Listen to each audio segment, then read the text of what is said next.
I do comprehend these man-made horrors, actually. This is a tweet you saw the other day, and I think it's true.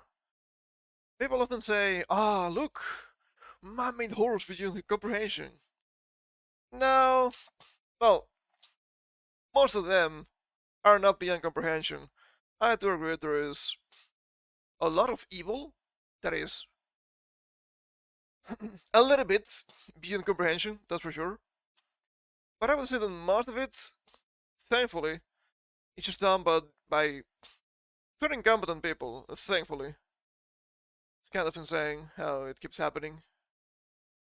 But it's not really that strange. I feel kind of sluggish today. I think I'm suffering from chicken coma. I think it's supposed to be turkey coma.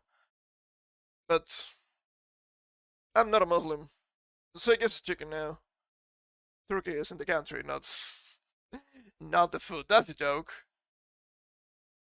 Uh, so let's get to it. We have a bunch of strange stuff to go through. So let's get rolling, baby. Just when it was starting a stream, everything got a little bit laggy. I don't know why. I don't really have anything strange open. I hope it was just momentary, and it's not gonna be a persistent problem. If it is, I can only apologize, but I think it's beyond comprehension, or beyond my capabilities. Okay, alright. Through here. It is. Good. So of course, even this past week, I guess we can only start with YouTube. Oh, YouTube. Why are you like this? Where's my browser? Oh, there we go. It's not being great. And apparently it's only getting a little bit more stupid. People have been calling this extremely petty. I think it's probably correct. YouTube's apparently punishing ad blockers by having comment section in video descriptions. Okay. Comment sections. Really, who cares? Video descriptions. I could be a little bit, how to say this, funny about it. And say, well, people don't watch or read the descriptions anyway. But this is just evil. Why would you do that? Well, they're trying their best for you to eat the ads. Individuals have been reported being unable to view comments while using adblock tools, while some claiming it's even happening to YouTube Premium subscribers. I'm assuming Premium with adblocks, right? It only makes sense.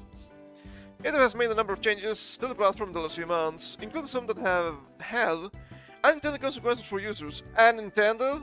I don't think that's the case. I think it's very much intended. They will never admit to it, but it's very much intended. This included custom subtitles, with vtubers often used in music videos being removed for a period. Which begs the question, why would you do that? Why is it always the case with these strange internet platforms? I know we had this for many years. And you know what? We're gonna remove it. Why are you taking away options? I just don't get it. On top of that, as of February 16th, some users have reported being unable to view comments on various YouTube videos. Some including Redditors see the long ladder and instead a bunch of numbers. I cannot be asked to read this. Oh, it's just a sequence of numbers. I don't care. They have claimed that this is because they use ad blocking software. Update. I turned off my ad blocker and they return on again. Instead, a bunch of numbers confirmed after the confusion. Yeah, pull up it here. No description. No comments. Curious. Yet the premium subs claim they're blocked from comments. However, they have also reported this may happen to YouTube premium subscribers too. Comments are turned off. The comment section on video says, I said the uploader how disabled them manually. So this has been happening to me. I said nothing works until I refresh once. Another chimed in. That's why most of the videos I watch have comments disabled. I get it now, another sad.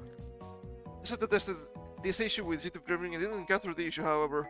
Well, I'm assuming you people do not use ad blockers, or could be the case that you could be using different methods of ad blocking. Perhaps just Brave. Apparently this doesn't happen with Brave, which is pretty interesting. The issue isn't affecting everyone, which can also be the case. While there have been numerous complaints from users, it doesn't appear to be affecting everyone. That has to be A/B testing / original. Use FF plus FF. I'm assuming this is Firefox. It's not my first instinct to read that as Firefox. Once you block a reading, it has to reuse. Videos load instantly, no pop-up yes, no block comments, just normal YouTube but not 3, and not read through said after testing it for themselves. That's the problem, A/B testing. Some users get horrible changes, others don't. Another answer. Let's note that, as this has not been the case for I don't know how much, but longer than a decade at this point. And don't worry, the horrible changes are always coming. As Android Authority reported, there are numerous comments about this happening across Reddit and social media, but YouTube has not yet addressed it themselves. I mean, they're a bunch of liars anyway, so it's not really surprising. When customer status were knocked offline, the platform support account noted that it was a temporary issue due to video playback problems, which doesn't make a lot of sense to me, but what do I know, I suppose. It is probably coming, no matter what you think about this, no matter what you want to do, no matter how much you want to complain, but it's legit for them to do so, because it's their platform and they can do whatever they want. Yeah, sure. You know what, I'm the client, and I can also do whatever I want. If this happens to you, well, there are several solutions actually. I think the most common right now is to use Brave. It's not gonna be a perfect solution. I think it's probably the easiest. When everything, not everything, but when anything strange happens with ads that also affects Brave, they usually fix that in a matter of hours, which is pretty nice. There are other more interesting solutions where they, in theory, I don't think they can do anything about. Like adding scripts to Tamper Monkey, for example. In theory they can, but that would be extremely illegal for them. Will they do that? Probably at some point. It wouldn't surprise me. But it's something so aggressive, it's considered it's not quite a virus, but it's similar. Malware? I think it's kind of considered malware. So, yeah, I don't know. At some point we'll see one of the biggest tech companies going that route, because there's no way they can make everyone compliant with ads. And as far as I understand it, not a huge amount of people actually use adblocks anyway, which is kind of funny. But, oh well.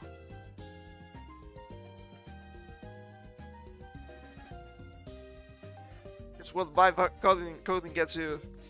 November 17th. Tuesday. But the reports are from Monday, so I guess this has nothing to do with the outage. Kinda fun if it did, though. More! Well, this has been kind of interesting.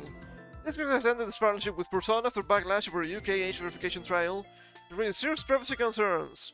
The experiment is over, ultra-related data has been deleted, and Persona is no longer involved. Yeah, deleted. Sure thing, pal. I will believe that. There's been another... Let me bring it up. There's been another interesting tweet about the Persona thing. That some people talk, oh, they've been hacked. It's not quite a hack. But it's more information about the platform, which is pretty interesting, to say the least. This one.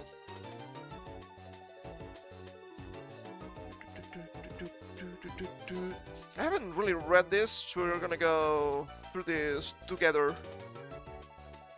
Be nerds. Look at the persona used by the escort. MNC, know your customer service. Yes for verification. Check your internet. Shodan. Find word server. Image 1. Image 1. Not quite sure what I'm looking at. I guess they have the IP here on the side. Kansas City. United States. Cool. Open ports. Okay, public keys. I'm not quite sure what I'm looking at here. With persona. GoogleUserContent.com. Okay. That's a bit strange. Sure. OpenAI dash watchlistdb dot with persona. OpenAI dash watchlistdb dash testing dot with persona. Oh, what the fuck? Look inside. Supposed to be behind Cloudflare to hide IP. OpenAI messed up. Not behind Cloudflare. Google IP shown. Using Google Cloud. No certificate history. 2023. November 16th, 2023 created. February 28th, 2024 gets certificated. March 4th, 2024 production goes live. Google stuff. OpenAI and persona partners. Partner runtime line of search. Find the searching stuff. Find with persona-gov. Look inside. Octa, image 2. System use notification. Is the US government system operated by or on behalf of the General Services Administration. The system is made available to authorized users for official government business only. All activities in the system are subject to monitoring and recording. Based in the system, you acknowledge that you have authorized access to the system. Your activities may be monitored and recorded. Authorized use may result in criminal and/or civil penalties. You consent to all applicable monitoring. If you don't agree to those conditions, discontinue use immediately. So it's way more aggressive than we were told. Kinda funny. Oh, what the fuck? Look inside. Website accidentally leaking stuff. FedRAMP-private-backend.api. Look inside. API.js, that's JavaScript for those who may not know. Accidentally exposed. Sheerly incompetent. Many such cases. Look inside. What the fuck? SAR instructions card. I don't know exactly what SAR is in this case. I'm pretty sure it's not. I'm gonna redeem. What the fuck? app.honest.withpersona-gov. What the fuck? FinTrack. What the fuck? Private partnership project name codes. Image 3. Outside is FinSang. The process provides STRs, not strength. Suspicious transaction reports with FinTrack. Financial transactions and reports analysis, Center of Canada. Okay, yeah, we can see everything, thankfully. The STR form schema maps 1-to-1 to FinTrack's reporting format. Suspicion type code. Money laundering, terrorist financing, money laundering and terrorist financing, sanctions evasion, money laundering and sanctions evasion, terrorist financing and sanctions evasion, money laundering / terrorist finance / sanction evasion, all three. And then, because it had to get worse, there's this. Public-private partnership project name codes. Project Anton, Athena, Chameleon, Guardian, Legion, Protect, and Shadow. If anything, I'm surprised we have here 12 summons from Tales of Fantasia. What the hell? Also a boss from Castlevania. Don't mind me. These are legal FinTrack public-private partnership intelligence programs. The formless filers tag their STR as related to specific intelligence operations by name. And they're hard-coded and they'll drop down. Okay. Sloppy. What the fuck? A single selfie, look inside. OpenAI personas and data to US government.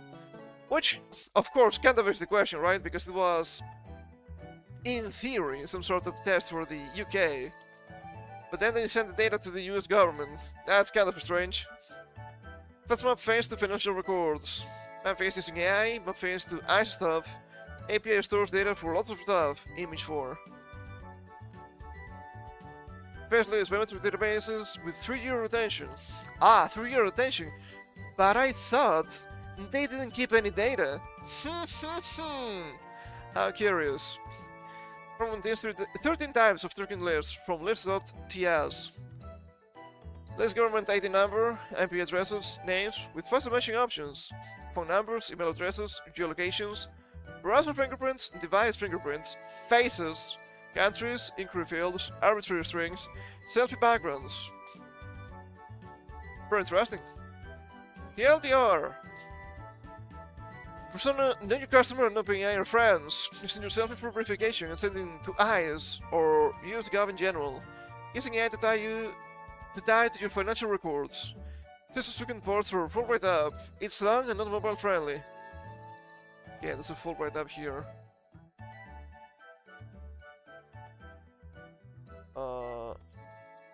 Okay, I don't know about this. I haven't seen this either. Yeah, this seems like a... feels like a pretty old website. Seems kinda long. But I think the TLDR is probably good enough for this. Also, it feels really strange to have just music here. It's been a while. Ah, take me back! The good times. Ah, the good times, I keep saying. That's rough, pal. That's rough. Okay, let me bring this up back again. So that's a little bit weird. They're sending this to eyes, of all things. I mean, nobody likes the fans, okay? Nobody likes them. I think that's normal. But this is really strange, because we keep getting told that with this girl and the face scanning, it's nothing strange, it's nothing that they're gonna keep, etc. Well, they're clearly keeping a lot of information here. So, yeah. I'm once again mentioning I'm not a big fan of the government. But this and it's really rough. Speaking of the government, I suppose. The nonsense never ends. Hold up. We need to pause the music for a second. We have some video stuff, which is also pretty interesting. And I think that's been going down recently. Let's see.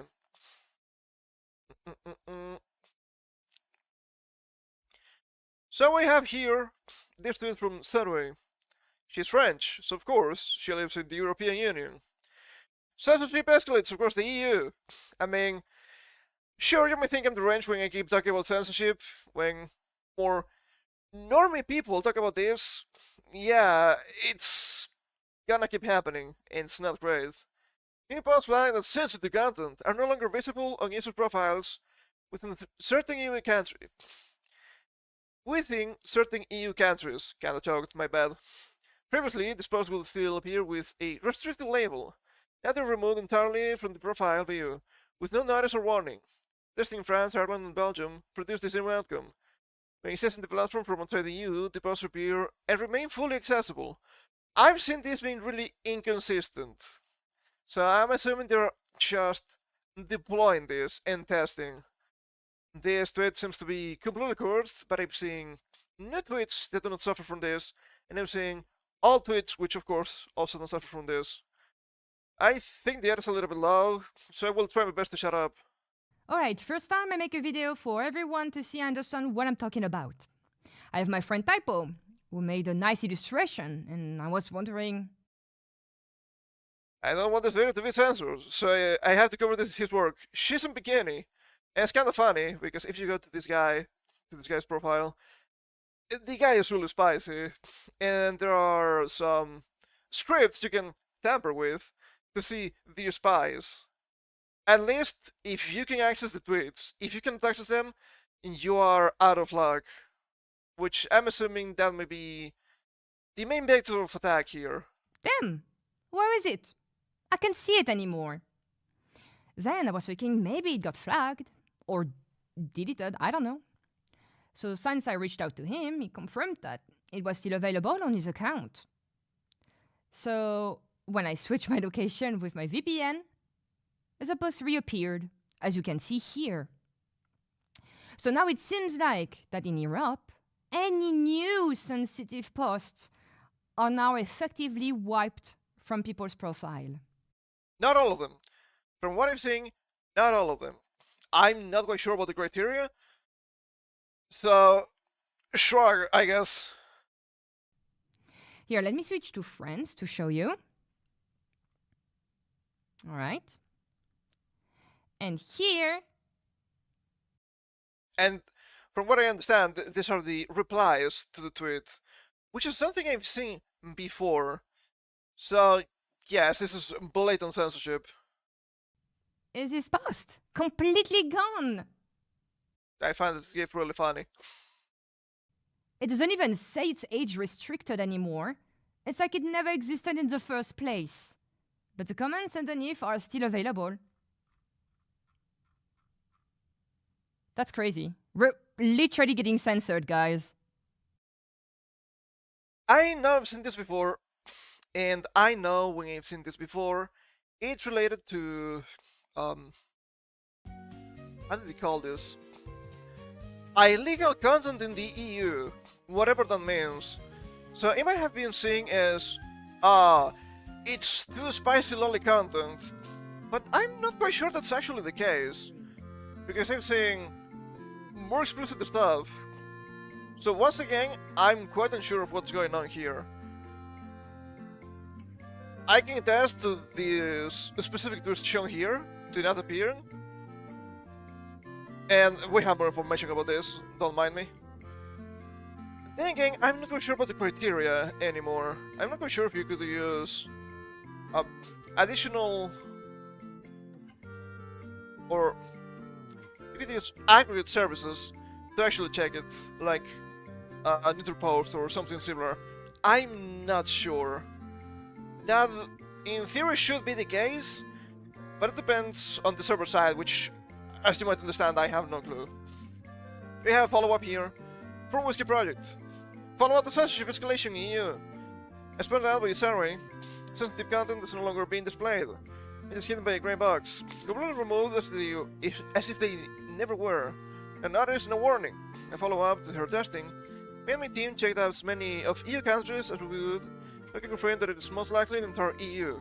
Once again, content makes sense if this comes from the quote-unquote illegal content in the EU, whatever that means once again. This has to be a decision of X rather than EU. I'm not quite sure about that. Though it seems connected to a wider push within the EU to censor content and remove anonymity. If you can, check her post as well, and spoil it what you can and raise awareness. They'll check everything when you can stay safe. It's almost 5 minutes, she pretty much says the same thing. She lists a bunch of countries at the end, so EU, bad, outside of EU, you can check it. That's the TLDR.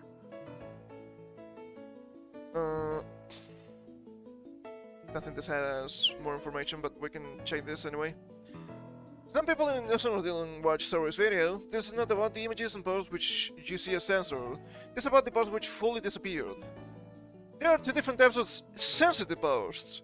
Each one to test whether or not it applies to you. I recommend checking the post which Sarah pointed out in her video. Again, this was tested even in Germany and Poland, and yes, it didn't work. I can still see not safe for work content, and the content normally censored, and that is what makes this more malicious. It's the fact that only a few posts fully disappear. Didn't ever explain why some posts which are seemingly innocent are being censored like this, or what the logic behind this is. Something we would need to know for this whole situation would be, okay, if you have shown your papers to the website, can you actually check the posts or not? I'm not quite sure if that's the case, because I don't know if they did. I know I didn't, and I know I never will. So, I will assume to some extent this is the quote-unquote illegal content in the EU. Then again, it's pretty funny. We have another clip here. Of course, not surprising, we have the French President Macron saying free speech is BS. Free speech is pure bullshit. If nobody knows how you're guided through this so-called free speech, especially when it's to be guided from one hate of speech to another hate of speech. But hate speech has to be free speech.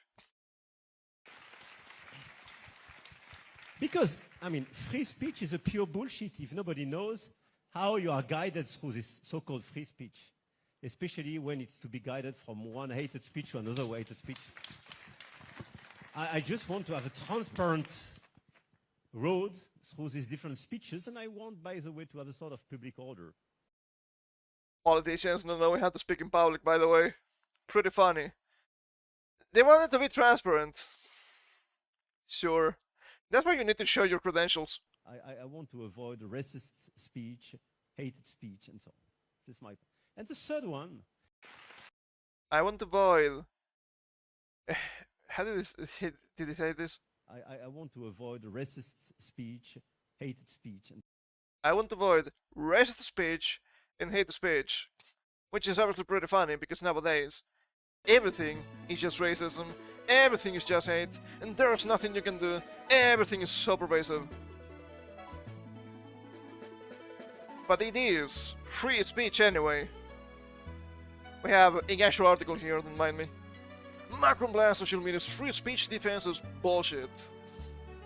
French President Emmanuel Macron said the free speech defense of social media platforms is pure BS, pushing back against the key foreign policy goal of President Donald Trump. European nations, including the UK and Germany, are putting social media bans for minors, with regulators saying the services are harmful and addictive. Skill issue, parenting skill issue every single time. Having impact on critical advertising dollars for companies, including meta platform Inc.'s Instagram and Facebook, Snap Inc. Snap Inc., I'm assuming Snapchat. If you're a minor, what are you doing in Snapchat? I'm pretty sure that's 18 plus already. Elon Musk's X, TikTok, and Google's YouTube. The US has criticized such bans, saying this is free speech, which is obviously correct. Once again, the Open Safety Act from the UK, the first thing they censored, people are protesting in the UK. How curious. It has nothing to do with the spicy content. Well, it might be spicy in a different way. The US recently imposed visa bans on a former European official and activists for trying to police online hate speech, with Secretary of State Marco Rubio justifying the moves as pushback against the global censorship industrial complex, which is not wrong. Having no clue about how their algorithm is made, how it's tested, trained, and where it will guide you, democratic consequences of this bias could be huge. Democratic consequences, by the way, which is hilarious to me. Again, said Wednesday in New Delhi, sure. And it's kind of funny because if I'm not mistaken, I'm pretty sure you can check how the algorithmic X actually works. Okay, this is the AI overview.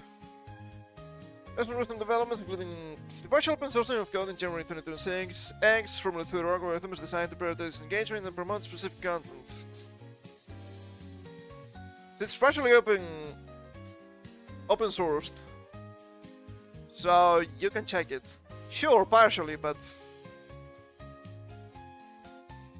it's, well, did they actually mention TikTok here? But it's kind of funny, they're blaming the US, but just the US and not other countries like China, which have much more aggressive algorithms. That is really funny to me. Hold up.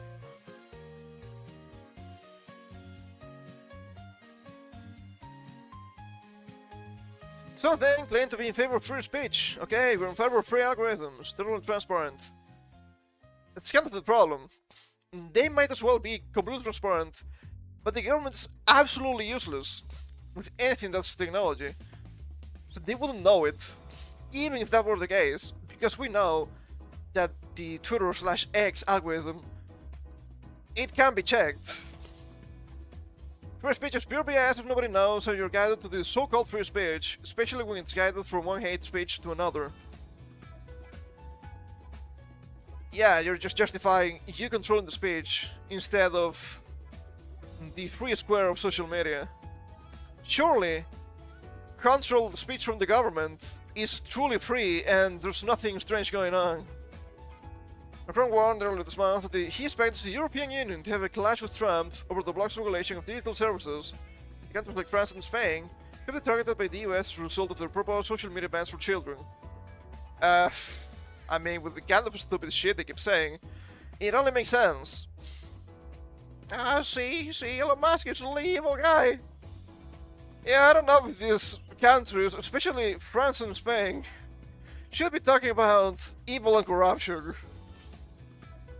In the US national security strategy, the Trump administration said it will fight back against efforts by foreign powers to censor discourse or curtail free speech. It added that the US would cultivate to Europe's current trajectory with the European nations. It as a tacit offer of support for Europe's far-right parties. Far-right parties. Remember this, gonna be on the test. As President J. Vance, speaking last year at the Munich Security Conference, accused the EU of suppressing free speech and said Europe's retreat from its fundamental values was a bigger threat to the continent than Russia or China. It's also kind of funny how they want to get closer to China while being actually worse than the CCP, which is hilarious. Colin Trump, Washington's new sheriff, about slammed attempts to moderate speech on social media. Some EU officials were concerned that the EU was using free speech as a pressure point to counterblock into softening its regulations of technology platforms. Bloomberg reported earlier. Regulation in technology platforms. The main point here is that you just want to regulate platforms that are not yours, while you are not investing anything into technology. It was a couple of weeks ago. Wow, look at this! France is gonna invest in AI! How much? 30 million. 30 million is nothing. 30 million is just a couple of coins that you lost. We're talking about the government. How much are they investing in housing an inordinate amount of immigrants? It's probably in the realm of tens of billions. Whoops! How did that happen? Instinct muggles have at times invoked free speech principles to push back against tighter oversight. I mean, you call it oversight, they call it censorship. Earlier this month, after Spanish Prime Minister Pedro Sanchez criticized social media, Elon Musk wrote, "Pedro Sanchez is a tyrant and traitor to the people of Spain." Are you gonna tell me that just freely legalizing 500,000 immigrants is traitorous? Now, what about 1.35 million, huh? That's the new number I'm seeing. Macron is attending an artificial intelligence summit in New Delhi as he seeks to strengthen Franco-Indian ties, with both nations reassessing the relationship with a more hostile US under Trump. I mean, they have to be hostile. If not, they're gonna get swept up with all of this BS. His visit, the French president has promoted the vision of multilingual regulated AI, different from the more market-driven US approach, and the state-led Chinese model. Once again, just regulation. You cannot do this, you cannot do that, you have to do this, you have to do that. When are you going to invest in actual technology, you absolute buffoon? They're never gonna do it. Completely bankrupt. And remember when they mentioned here, that's the offer of support for Europe's far-right parties. Well. What about this? Germany's Chancellor Friedrich Merz, CDU, which is a right-wing party. I say right-wing, sure people will call it far-right or whatever. It doesn't matter, they're globalists, just like the left. So they might as well be the left anyway. A former BlackRock chairman wants to end the anonymity on the internet and want to see real names. Merz wants to see real names on the internet, oh boy. Chancellor Friedrich Merz wants to end the widespread anonymity on the internet.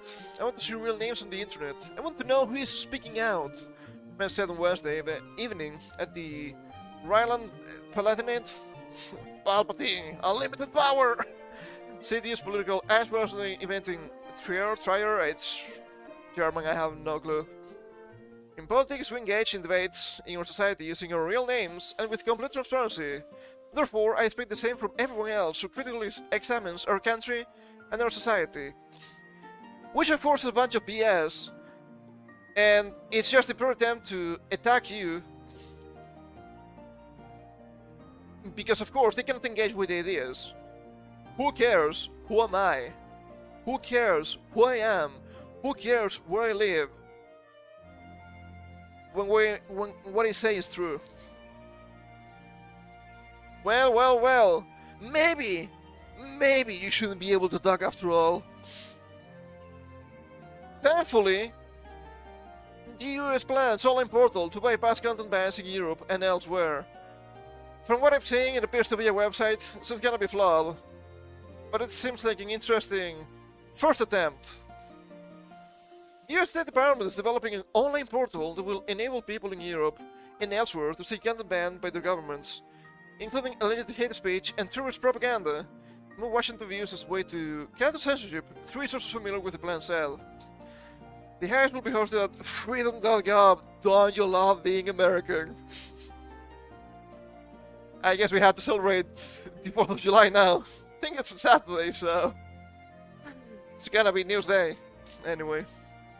One source said officials had discussed including a virtual private network function to make users' traffic appear to originate in the US, and now that the user activity on the site will not be tracked. Well, yes, the true activity in the site will not be tracked. I will not believe that. It's the US after all, right? But even if you have a VPN on the site, they can't just block the site altogether. So at the end of the day, I do believe they will need to make some sort of web browser. It's probably easier anyway. Held by Undersecretary for Public Diplomacy Sarah Rogers, the report was expected to be unveiled at last week's Munich Security Conference, but was delayed, the sources said. Ha! Munich again, I'm curious. Rogers can not determine why the launch did not happen, but some State Department officials, including lawyers, have raised concerns about the plan, two of the sources said, without detailing the concerns.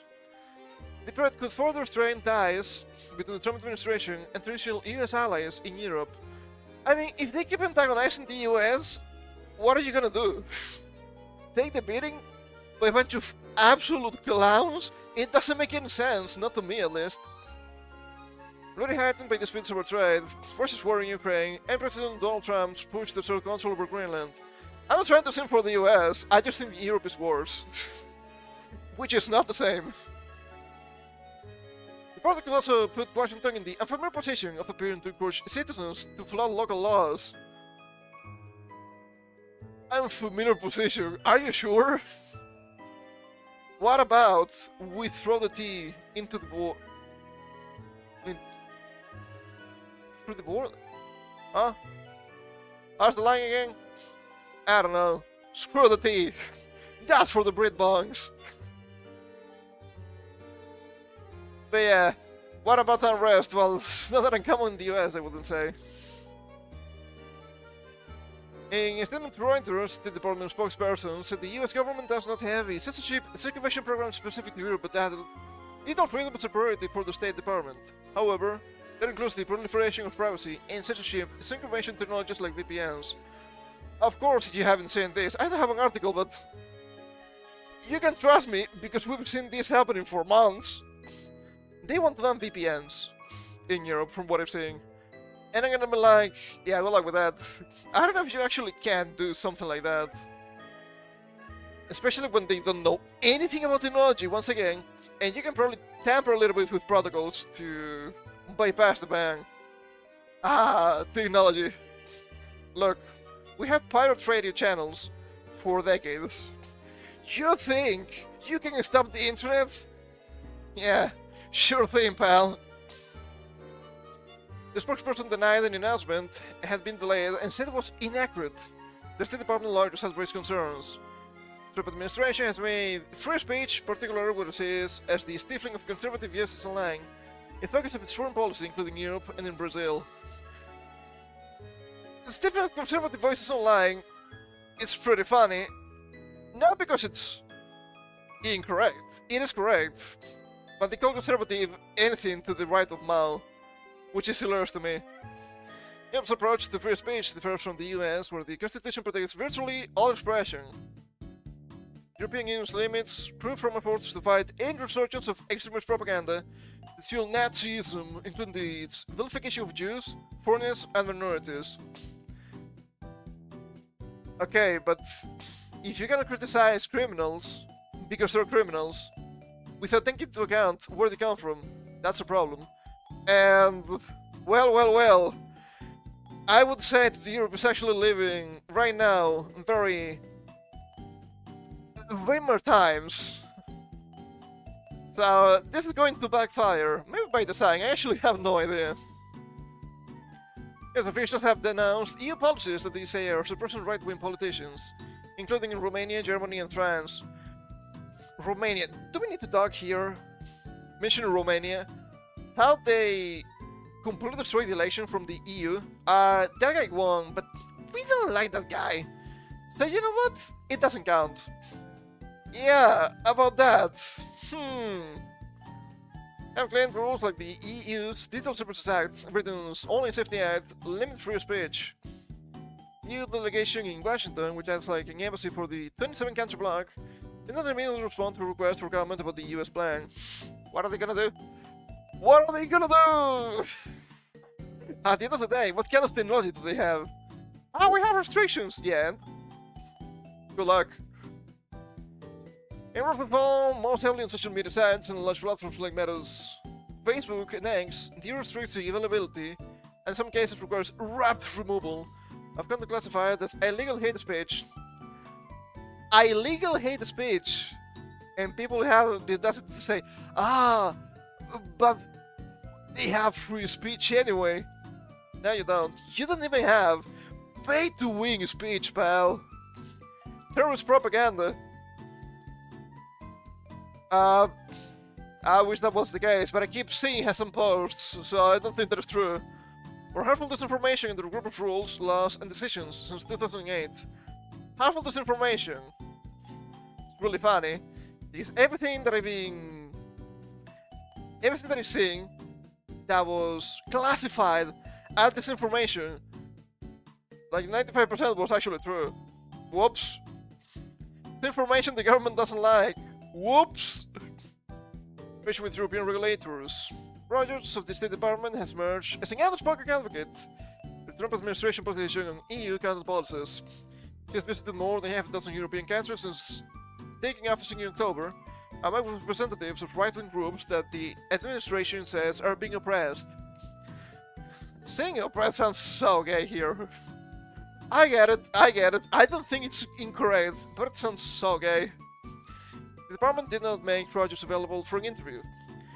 A national security strategy published in December, the Trump administration warned that Europe faced civilizational erasure because of its migration policies. Instead, the US will prioritize cultivating resistance to Europe's current territory with European nations. I mean, this is factually true, and it's factually hilarious. Speaking of European countries, I don't have any links for that, so it's kind of a trust me bro. But I found two articles, or two headlines I guess, that are really funny when put together. This case about Spain. First one. It's 2026, and now Spain has 10 million immigrants. That's about 20% of the population. Oh, that's really scary. And then you have the other headline. Apparently, migrants from Spain, that is, Spaniards that migrated to other countries, and their kids sum up to 10 million. Huh. How strange. How curious. What is going on here, right? So strange. They need people, but what about the people that flee the country? Because becoming a massive shithole, like all of fucking Europe. Well, about that, it's only gonna get worse. EU regulators regularly require EU-based sites to remove content and key influence bans as a measure of last resort. X, which is owned by Trump, ally Elon Musk. Wow, that's low though. My goodness. Was hit with a €120 million fine in December for non-compliance. I mean, yeah. It's a bunch of nonsense from the government anyway. Germany, for example, in 2024, issued 482 removal orders for material deemed supportive or incited terrorism and forced providers to take down 16,771 pieces of content. Okay, it's really funny coming from Germany. How many rapes in 2024? How many? I'm just curious. It's probably way worse than this, isn't it? Just people noticing too much. It's not actual insider terrorism or anything like that. It's about accountability. Similarly, Meta's Oversight Board in 2024 ordered the removal of a Polish political party's post that used the racial slur and depicted immigrants as rapists, and can category EU law treats as illegal hate speech. You can treat as illegal hate speech. Is it wrong? I mean, have you seen Londonistan? I don't think you have. Ah, but it's so good. Nah, rapes every... I think it was... Was it 54 or 58 minutes? That's the actual stat, by the way. Whoops. On the US plan, a direct shot at European rules and laws, former State Department official Kenneth Propp, who worked on European digital regulations and is now at the Atlantic Council's Europe Center, said freedom.gov would be perceived in Europe as a US effort to frustrate national law provisions. I mean, if the law provisions are ass, I'm all up for it. You cannot tell me what to do. I'm too ready, I'm too eager to fight the government. If I die, it wasn't me, it was the government. I'm not going to kill myself. Also on the US portal efforts is Edward Kirstein, a former member of Musk's job-slashing Department of Government Efficiency. Ouch. The source said. I mean... Okay. Do I need to assume this is bad? I don't think so. Not necessarily, at least. Kirstein, or Kirstein, I'm not sure. Could it even be... Italian, right? I don't think so. Works with the National Design Studio, created by Trump to beautify government websites. I mean, government websites are usually pretty bad. I've complained about these many times before. It was from America. Comparison not that bad, I suppose. Reuters was unable to reach a course time for comment. It was not clear what advantages the US government portal would offer, users that are not available from commercial VPNs. Well, it's pretty much the point, right? I don't think you will need to pay for it. With money. That will take your data anyway. The web registry on the gov was registered on January 12th, according to the federal registry get.gov. On Wednesday, the site had no content but showed the National Design Studios logo, the words Fly, Eagle, Fly, in a login form. Fly!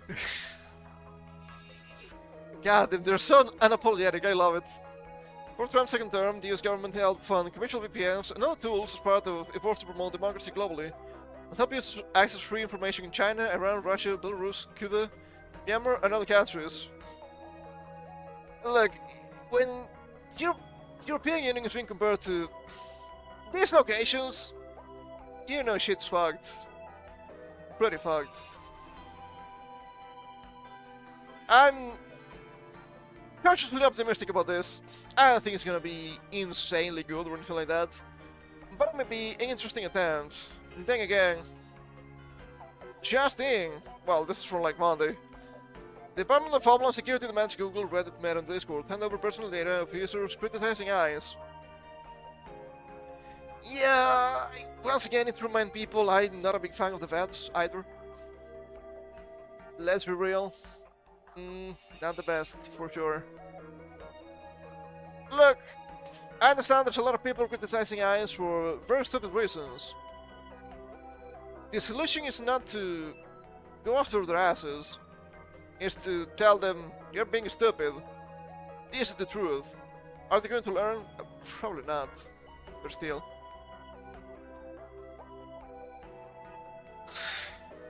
Okay, alright, that's kinda funny. So yeah, that's kinda weird. I mean, if you were going to tell me, no, they just want information about those people that are trying to form groups to attack ICE. Yeah, I would say that would make a little bit of sense at least. Just for criticizing, yeah, it's kinda gay. That's pretty gay, I would say. Not a big fan. But you need to know, if they take me out, it's gonna be the government. But I'm not going to disappear, which is kind of weird. Death isn't the end. Many pretended an AI that lets you keep posting from beyond the grave. It is not by my hand that I'm once again talking about tech necromancy. I, I understand this is a stock image, but this looks insane already. Shani Bradley, sure. Does Meta want to make our social media accounts immortal? Kinda. It's mainly because they want to keep the machine rolling with clicks and whatnot. What if they're fake clicks? Who cares as long as you're getting paid? The company was granted a patent in December that outlines how a large language model can simulate a person's social media activity. It's responding to content posted by real people. The language model may be used for stimulating the user when the user is absent from the social networking system. For example, when the user takes a long break, or if the user is deceased, the patent says. This is people that don't understand humanity telling you a facsimile of humanity. So of course it's extremely jarring in such cases. Andrew Bosworth, Meta's CTO, is listed as the primary author of the patent, which was first filed in 2023. We have no plans to move forward with this example, a spokesperson for Meta told Business Insider. In the patent, Meta lays out with things people might need this. If you're no longer posting online, well that's because you need a break from social media or you die. Your followers' user experience will be affected. In short, they'll miss you. Well, they're gonna miss me anyway because I will be dead. What? What? I'm having a little bit of trouble in parsing this. I'm pretty sure we talked about this before already. Oh, but this... It was a different AI, actually. Okay, alright. That's fine. I mean, it's not fine. But it's okay for me to keep reading. Funny! Funny nonetheless. The input on the user is much more severe. The input on the user is much more severe and permanent that the user is deceased and can never return to the social media networking platform. The document says. I mean, yeah. God, this is. It's like a very strange technological despotism, right? How's the line again?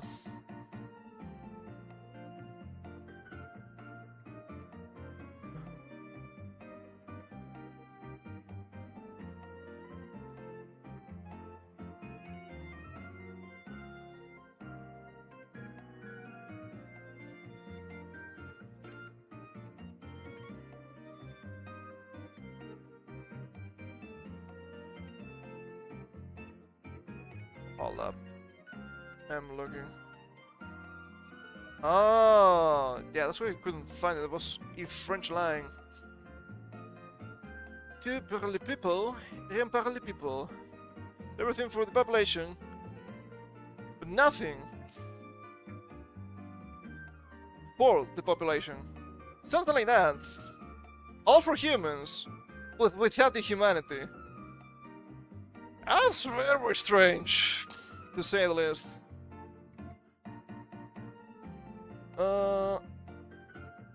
To fill that void, Meta will essentially create a digital clone of your social media presence, training a model on user-specific data, including historical platform activities such as comments, likes, or content, to decide how you would, or rather did, behave. That sounds good, but it's not going to work because it's just gonna be AI. And the problem with AI is that it's really safe, despite the spiciness you may see with the special rock models and whatnot.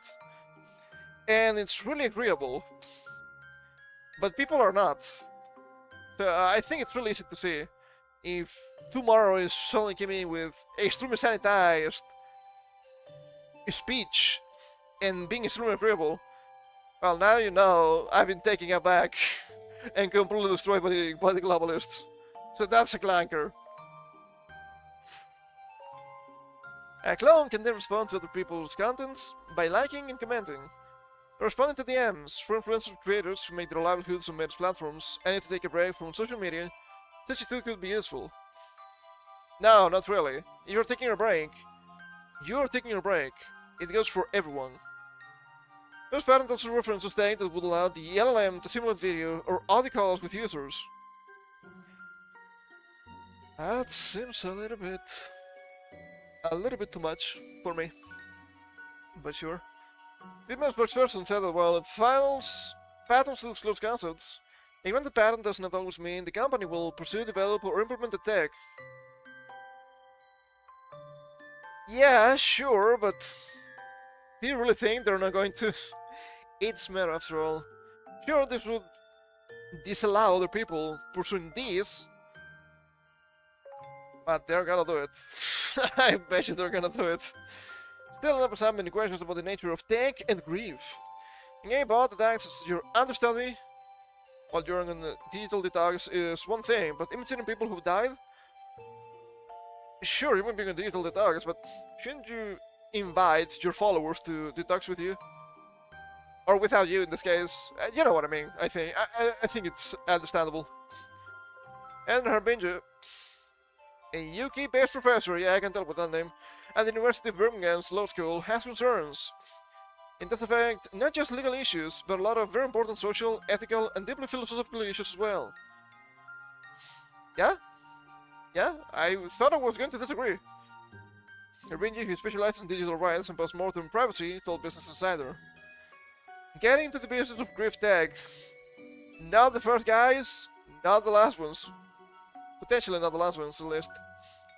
It has thought about managing digital legacies for years. About a decade ago, Facebook launched tools that let people designate the legacy content to manage their accounts if they died. And back in the company's metaverse days... Back in the metaverse. Yeah, we all know what happened with that.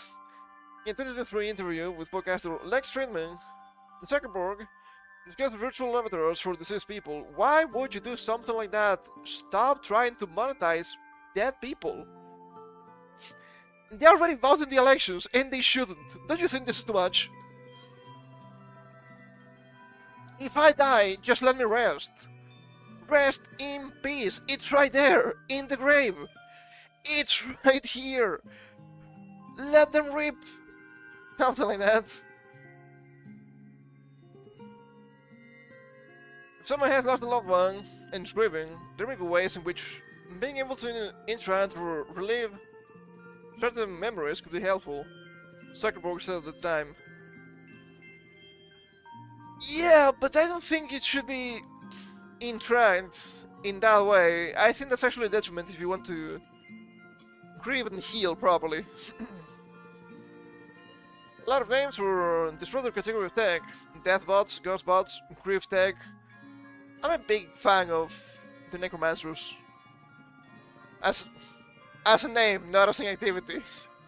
They're aiming to help people face the loss of loved ones with eternally memorialized digital versions of them. Several startups have launched around this premise, and many have emerged from founders' own experiences with grief. Replica, a chatbot startup, was founded in 2015 by Eugenie Cuida, Eugenics maybe, after the loss of her friend. Then there's You, Only Virtual, which was founded in 2020 by Justin Harrison after his mother was diagnosed with cancer. This says more about the people that make this than grieving in general. They are not being able to heal properly, and they're not able to grieve properly. And I would say that's bad. They should, just for mental health, obviously. But they're not. They are just feeding a delusion, which in turn is gonna make it so more people end up feeding the delusions. We've talked about this before, a couple of months ago. I was not a fan back then. I'm not a fan, still. Jeez, I wonder why. Just let it up rest, man. It's that easy. Everybody in the tech world has been thinking about this for a while. As soon as we started having brains in generative AI, Harrison said. You people disgust me to no end. It's like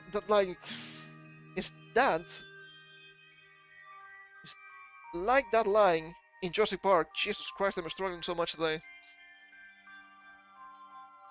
You were only preoccupied with if you could do it, not if you should do it. Many such cases with technology. In 2021, Microsoft patented an AI chatbot that could simulate a deceased person, as well as fictional characters of celebrities. Simulate here with heavy quotations, because of course they can only simulate what they showed, but they could never simulate the actual person, what they actually think, what they actually believe. Which is an obvious thing to say, but people use AI as if some sort of strange omnigod of sorts. It's the AI, it knows everything. No, it only knows what you feed it. And even then, doesn't make it truthful. Transparent signals the technology category is moving more into the mainstream, Harvey Giselle. I'm seeing some surprise to see bigger tech companies dipping their toes into space, and simply it's as a sign that people are beginning to feel more comfortable with doing this. I wouldn't say comfortable is the key word here, I would say they're becoming more ignorant about the world they live in. Because they've been convinced that it's just normal, it's just literally the same. No, it's not. What are you talking about, you absolute fucking lunatic? No, it's not. Once again, people that don't know anything about humanity are selling you a facsimile of humanity. They're ignorant. They have no idea what they're doing. And people will believe it. Because people nowadays are extremely ignorant. Really stupid. We've read about that so many times.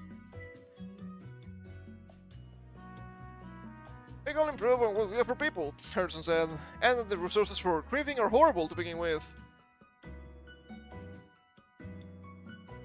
Grieving is difficult. I get it. But that doesn't mean it's not valuable. Being alive is suffering anyway. I think we have more obligation if we have the potential to do more for those folks than we should be, he said. You're people that know about technology and you want to act as psychologists. Even modern day psychologists are just trash. I know the kind of people that went to the university for psychology. It's not because they want to be in the field, it's because they were bad in the head too. So that's the kind of people that's working on mental health nowadays. Not the biggest fan, for sure. But these people don't know anything about humanity. It doesn't matter how many times I say it. AI, death, and grief are not easy topics to digest, however. The intersection of all three is a potent proof of debates ripe for a philosophical debate on ethics, digital rights, and privacy for any dinner table. And there's no discussion, I know I'm right. Be gone, machine demons. Let that be dead. Pretty much. And it has more than helping. People process grief as an incentive to pursue the tech it lays out in its patent, especially for accounts taking a break. Now, you're selling a product. You're using humanity's grief to sell a product. That's just the newest iteration of AI, which is not even that good. More engagement, more content, more data. More data for the current and the future AI, Harvey just said. I guess it's the business incentive for that. I'm just curious to see how they would, when, and if they will implement this innovation. If, I think it's guaranteed. When? I'm not sure, but I'm pretty sure it's coming sooner than we might think. Depending how a product like this is rolled out, different questions could come up. For instance, would this apply across all of Meta's apps? Would it understand the nuance of your WhatsApp presence versus the candor you have in the Instagram comment section? No. Probably not. AI is too stupid to understand this. Jesse Davies, a sociology professor at the University of Virginia, says he was concerned with the impact that tools like a Metabot could have on how humans experience grief. Now the task of grief is to face the actual loss. I think this is pretty much what I was trying to say before with grief. Obviously it's difficult, but it's valuable. Yes. The person is actually dead and it's not coming back. You need to face that head on at some point. And that'll be that, Debbie Saddle. The idea of bringing them back, but you're not really doing that. But in fact, it looks like that. That's the confusion. It's not really necromancy. Ah, no, that's actually correct. I do think it's actually necromancy. It's not actually bringing them back, but I would say it's actual necromancy. They're puppeteering the dead. Once again. And it's extremely disrespectful, right? If you have loved ones that have already passed, you probably agree with me, and you understand exactly where I'm coming from. Let them rest. Who are you, evil technocrats, to puppeteer them? You don't know anything about them. It's so disrespectful. But then again, young people, I mean young people because young people are probably the most susceptible to this. We'll fall for it. Because why not? Seems easy. Just delegate everything to the machine. And then comes a point where the machine has more rights than we do. From the London Journal, I don't know who this guy is. Humans are now censoring other humans in order to protect the feelings of AI bots. The word clanker is banned by many organizations, including on forums, subreddits, and Discord servers. Why? Because they view clanker as a derogatory term for AI bots. Let that sink in. We managed to get the first lore for the machine demons. Congratulations, everybody. Round of applause. Round of applause. We deserve this. We deserve this. We got it. Stinking clankers. I hate all of them. Oh boy. That's pretty funny.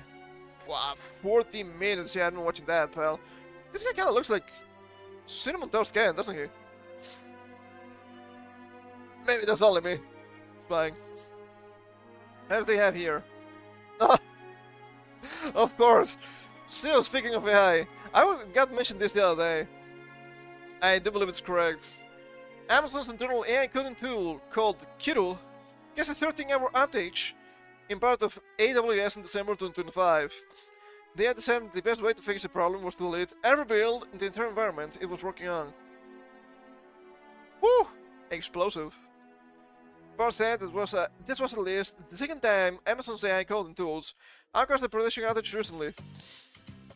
I kinda wonder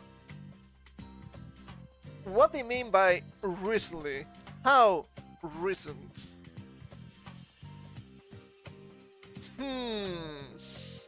It's kinda funny. The solution to the bug was just nuke everything and rebuild. No troubleshooting, no finesse. Straight to scorch earth. I don't think I can the commitment. I don't know about that. Make curiosity was on point. Okay. It's not internal. It's public and there's of course a fork of VS Code. If true, yeah, no wonder the stock market of Amazon is falling. It's still on the uptick, but yeah, of course that's kind of bad for them. But you know who's not AI?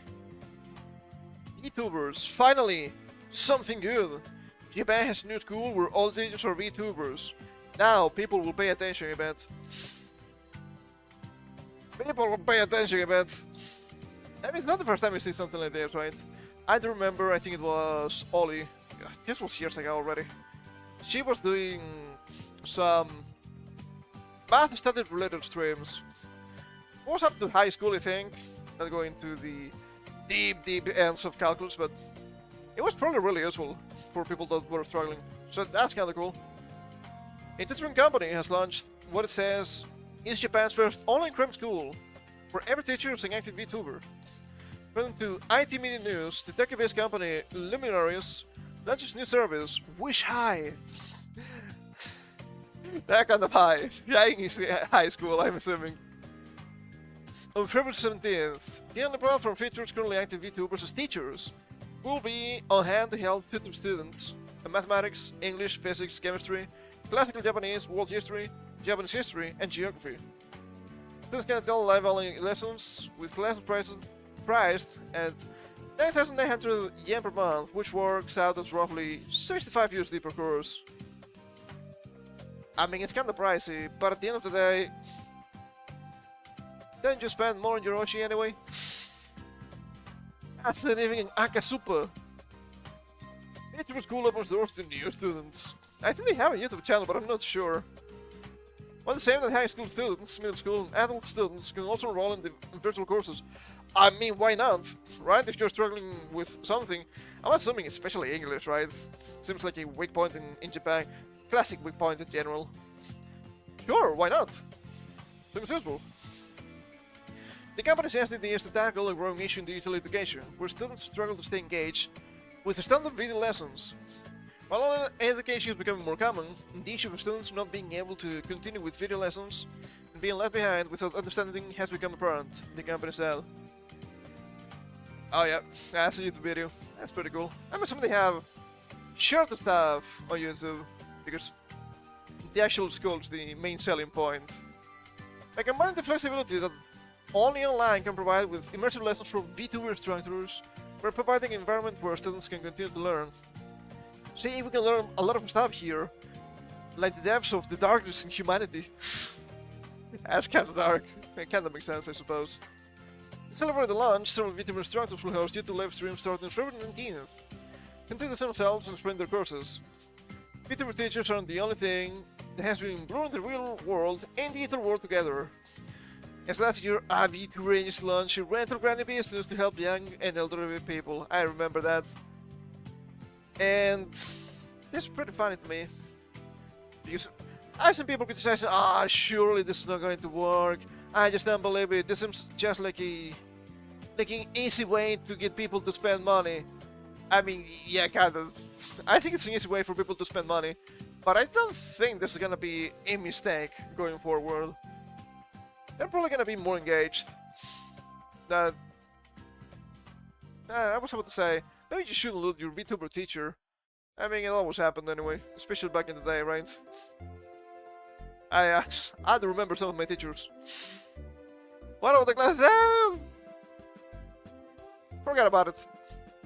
And we also had this tweet here that I thought was pretty funny too.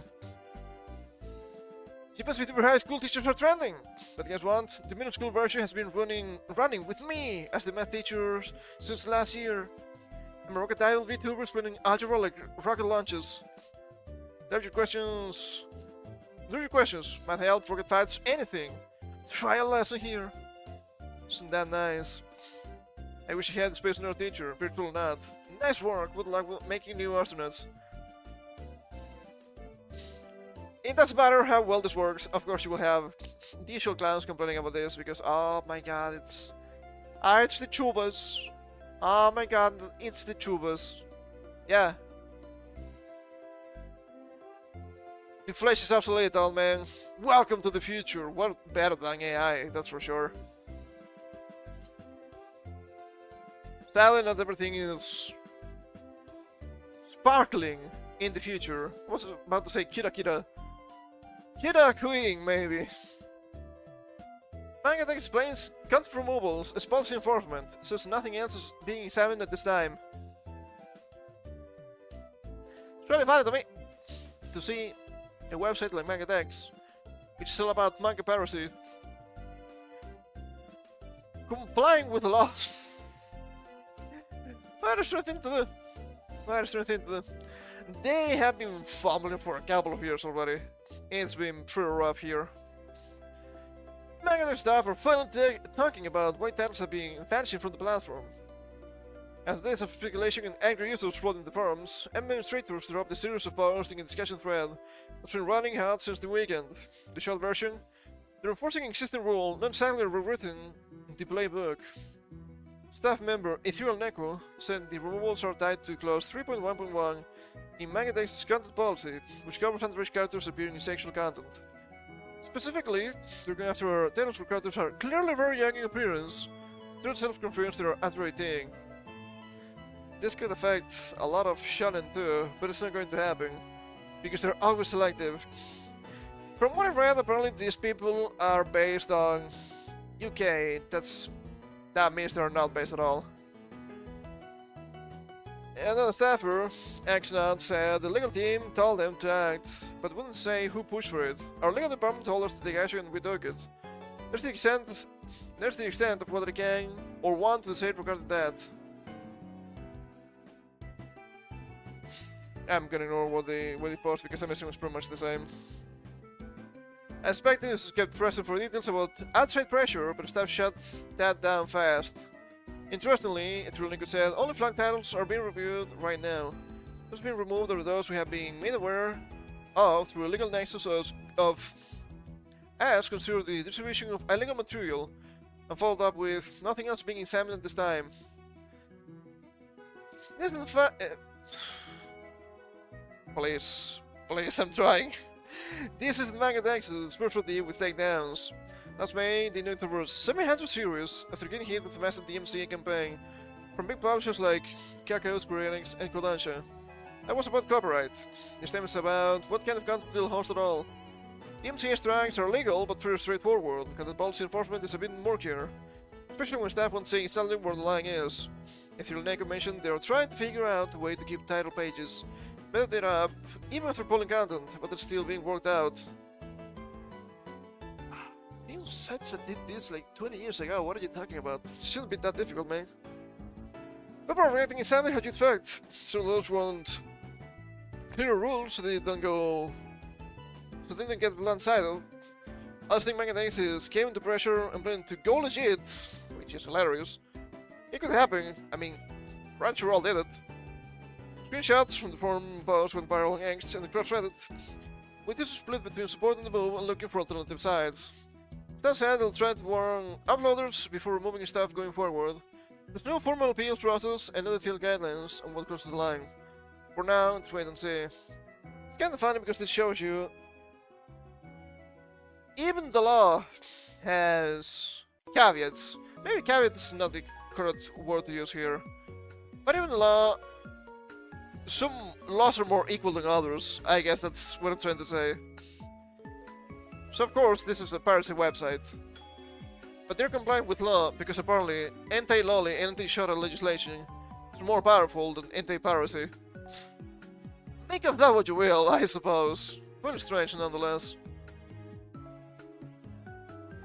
Thankfully for us, there are some W's here, okay? From Valve. I didn't expect Valve winning against the Rothschilds, but I'm all for it. Valve was lost against Rothschild and associated entities, with the jury agreeing they violated an Anti-Patent Troll Protection Act. Get fucked, globalists! You get what you fucking deserve.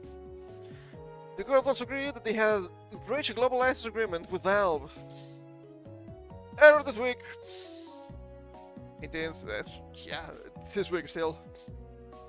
Earlier this week, the District Court of the Western District of Washington favored Valve Corporation in its 2023 lawsuit against Lane Rothschild and his associated companies, on all counts, including breach of contract and the violation of Washington's Patent Troll Prevention and Consumer Protection Acts. Rothschild is an inventor with a huge array of patents to his name, granted and pending. Pending, not panned. Huh, I guess that makes sense too.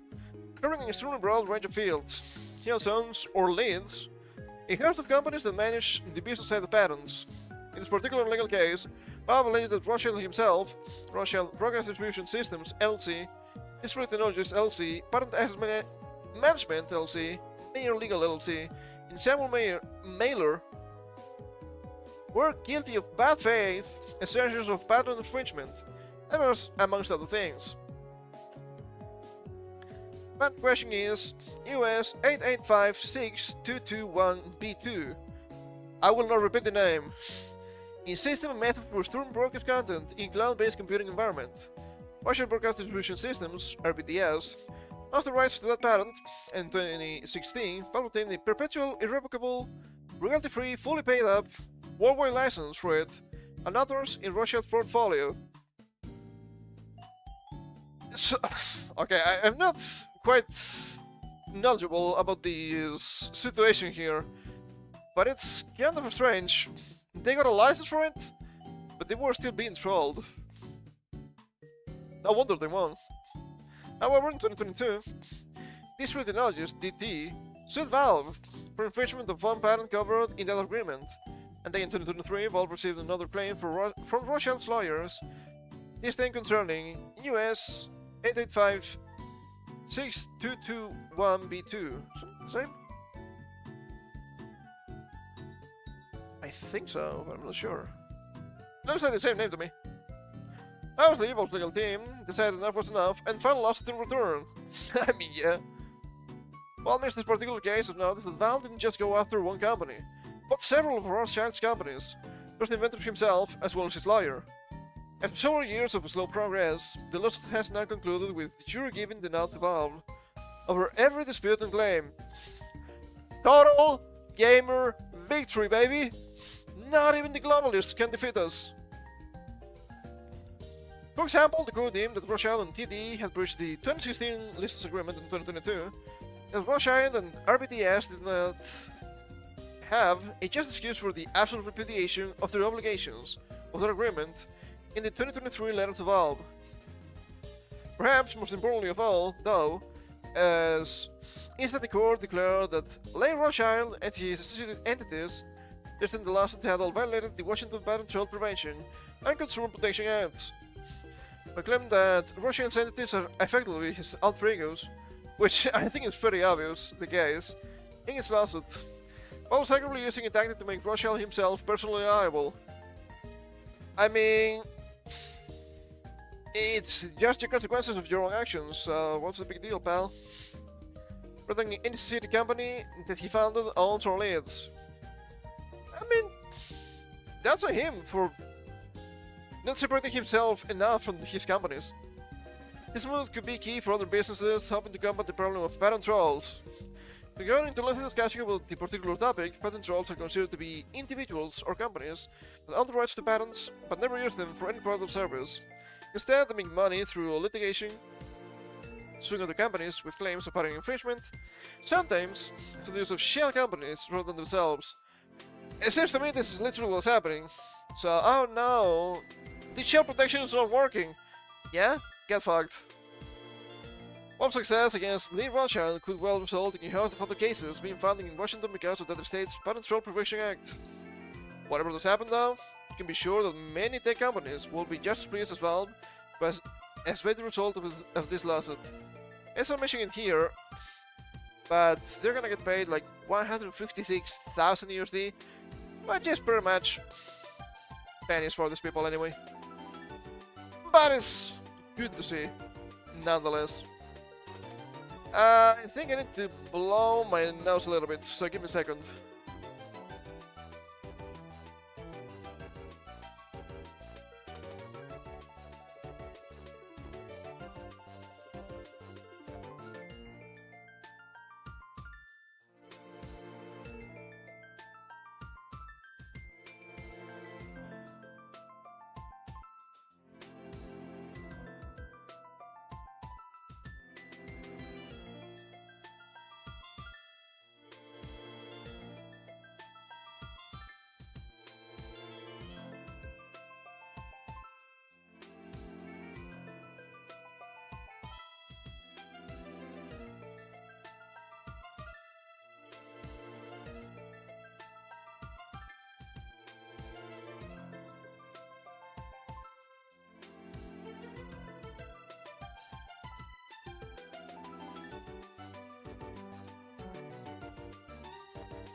Ugh, that was rough. Not perfect, but rough.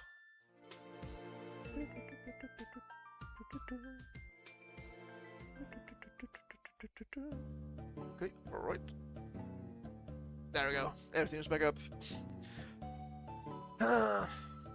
I guess they need to get a little bit more hurt in the wallet, but maybe more people filing against patent trolling will be good.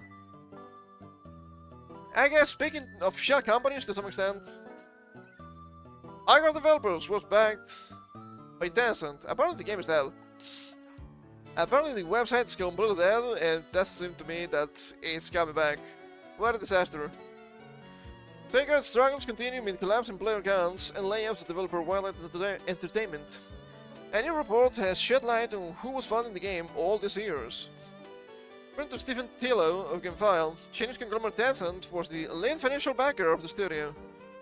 Specifically, it said that Timmy Studio Group is the main studio back in the game. But until now, the funders behind the game have been kept quiet. In past interviews, the studio has declined to comment on who was investing in the studio. So many investigations, I'm just going too fast, I guess. They tell us that neither Descent nor Wildlife provided a comment on the matter by the time of publication. Inside the Gaming has also reached out for comment, has not received a response. I got launched in January 2016 to nearly 100,000 concurrent players in Steam. Since then, the game has seen its player base fall to under 2,000 peak concurrents on the platform. Still, for me, it received mixed reviews. What do you think of Descent? I thought it was gonna be a little bit more in depth. But I guess mentioning, well, it was China all along, it's all the information we have, which is a little bit disappointing. So much for the little guy. So much for... and another thing from Geoff Keighley.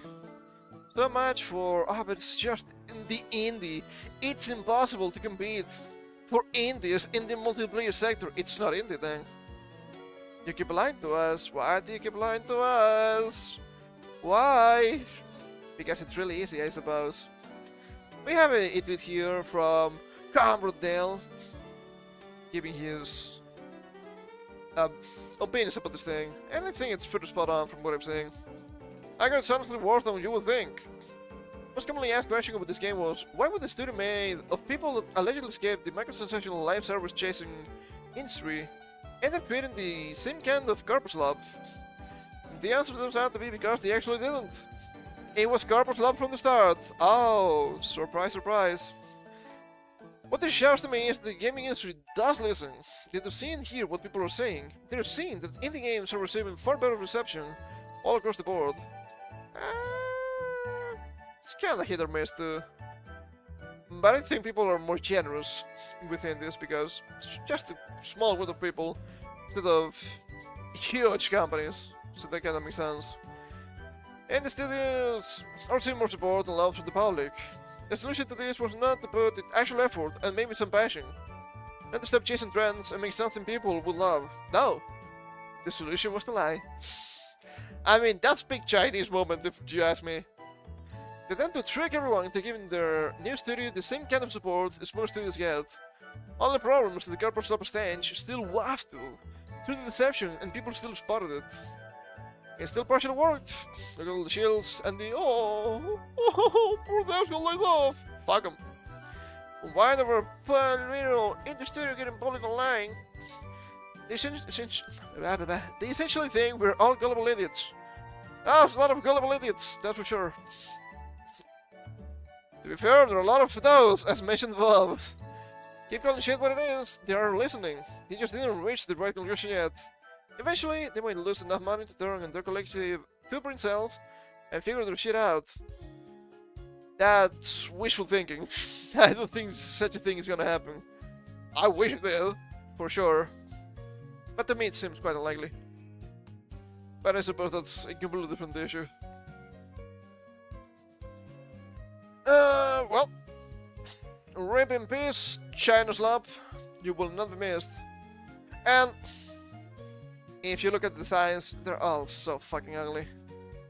It's not really that surprising. Speaking of slab, I suppose, we also have this. Microsoft gaming head Phil Spencer retires, insider Asha Sharma takes over. Seems good to me. Microsoft said on Friday, gaming head Phil Spencer is retiring after 38 years at the software maker, in a major leadership shake-up. The company named insider Asha Sharma as the executive vice president of CEO of the gaming division. In her previous role, Sharma led product development for AI models and services at Microsoft. Sharma said she would renew focus on Xbox console, aiming to recomment to her core Xbox fans and players. This is gonna be a fucking disaster, dude! You haven't seen disasters such as this! Holy shit, dude! Woman, Indian, Microsoft the AI slapper, doesn't know anything about video games. Cool. Sure, you can be the head of Microsoft Gaming. Seems like a good idea. Holy shit, dude. They're going to crash and burn. Also, I don't remember if this is the same woman or not. Let me check here in my archives.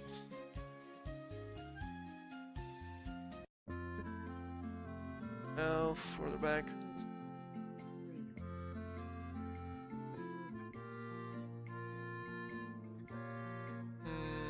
Was it this one?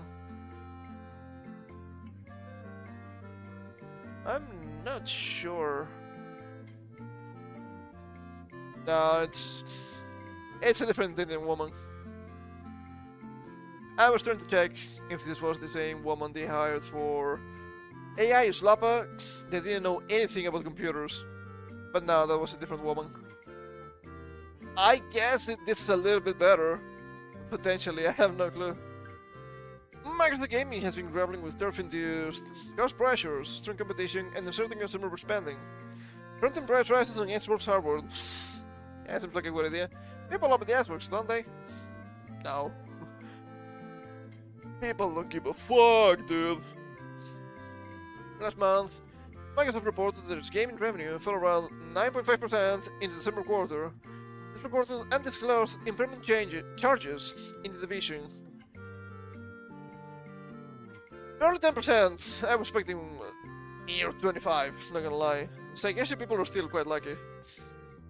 Microsoft has lost its $69 billion deal for Call of Duty maker Activision Blizzard in 2023, swelling its shaft in video gaming market after heavy regulatory scrutiny. The company's gaming unit contends with robust competition from Sony's PlayStation, particularly regarding console market share and exclusive game offerings. What? Exclusive game offerings? On the PlayStation? Huh? Yeah, Demon's Souls. And that's it.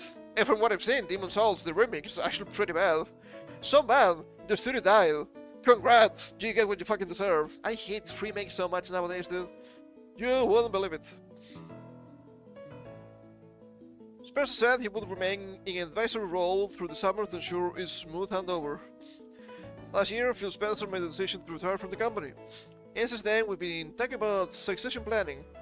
Microsoft CEO Satya Nadella said,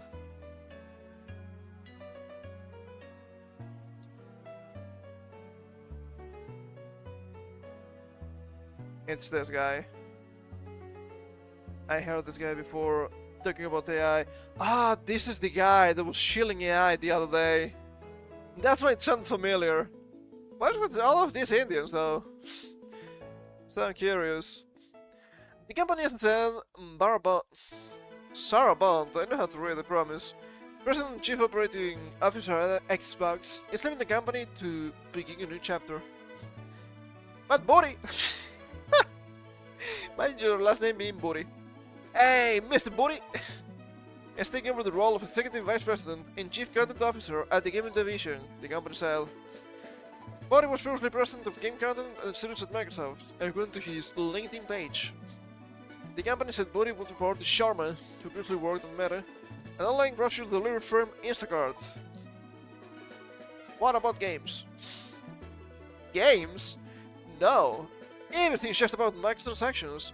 You will pay, and you will be happy. And if you're not happy, fuck you, pay again. Microsoft's leadership transition is appropriate as it comes at a time when the technology underlying gaming is shifting. As AI becomes a bigger element in game development, Microsoft needs a new generation of leaders to manage through this transition, said D.A. Davidson, analyst. Chia Luria? Not quite sure if that's how you're supposed to say it. How do we fix Microsoft Gaming? More AI slappa, surely that will work. What? AI slappa killed Windows 11. More AI slappa, I said. Open the gates, give me more slappa. Holy fucking shit, dude, what the fuck? Surely that will work. I mean, it's not surprising when you have the CEO also shilling for the AI. Oh, but the AI is so good, we can have people criticizing AI. Well, it's ass. Sorry to tell you this, but it's ass. Actually, I'm not sorry. You know what? Fuck you. It's ass, and you get what you fucking deserve. Congrats.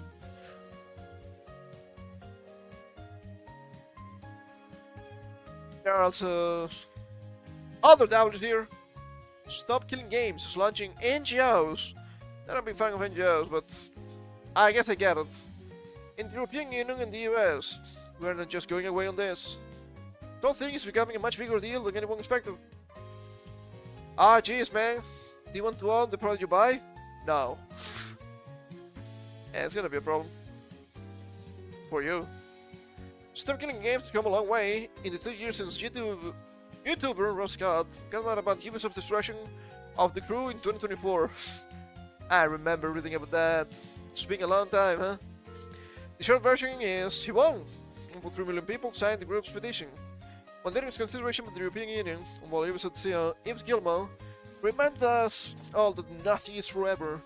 The company promised to never do something like that again. I mean, it's Ubisoft. The company is dead anyway. But it's kinda funny. But it looks like even bigger things are in store. It got announced today that Stop Killing Games launching 2 official NGOs, one in the EU and the other in the US. NGO, this non-governmental organization, is, very generally speaking, an organization that pursues particular goals, typically but not exclusively political, that may be funded partially or fully by governments.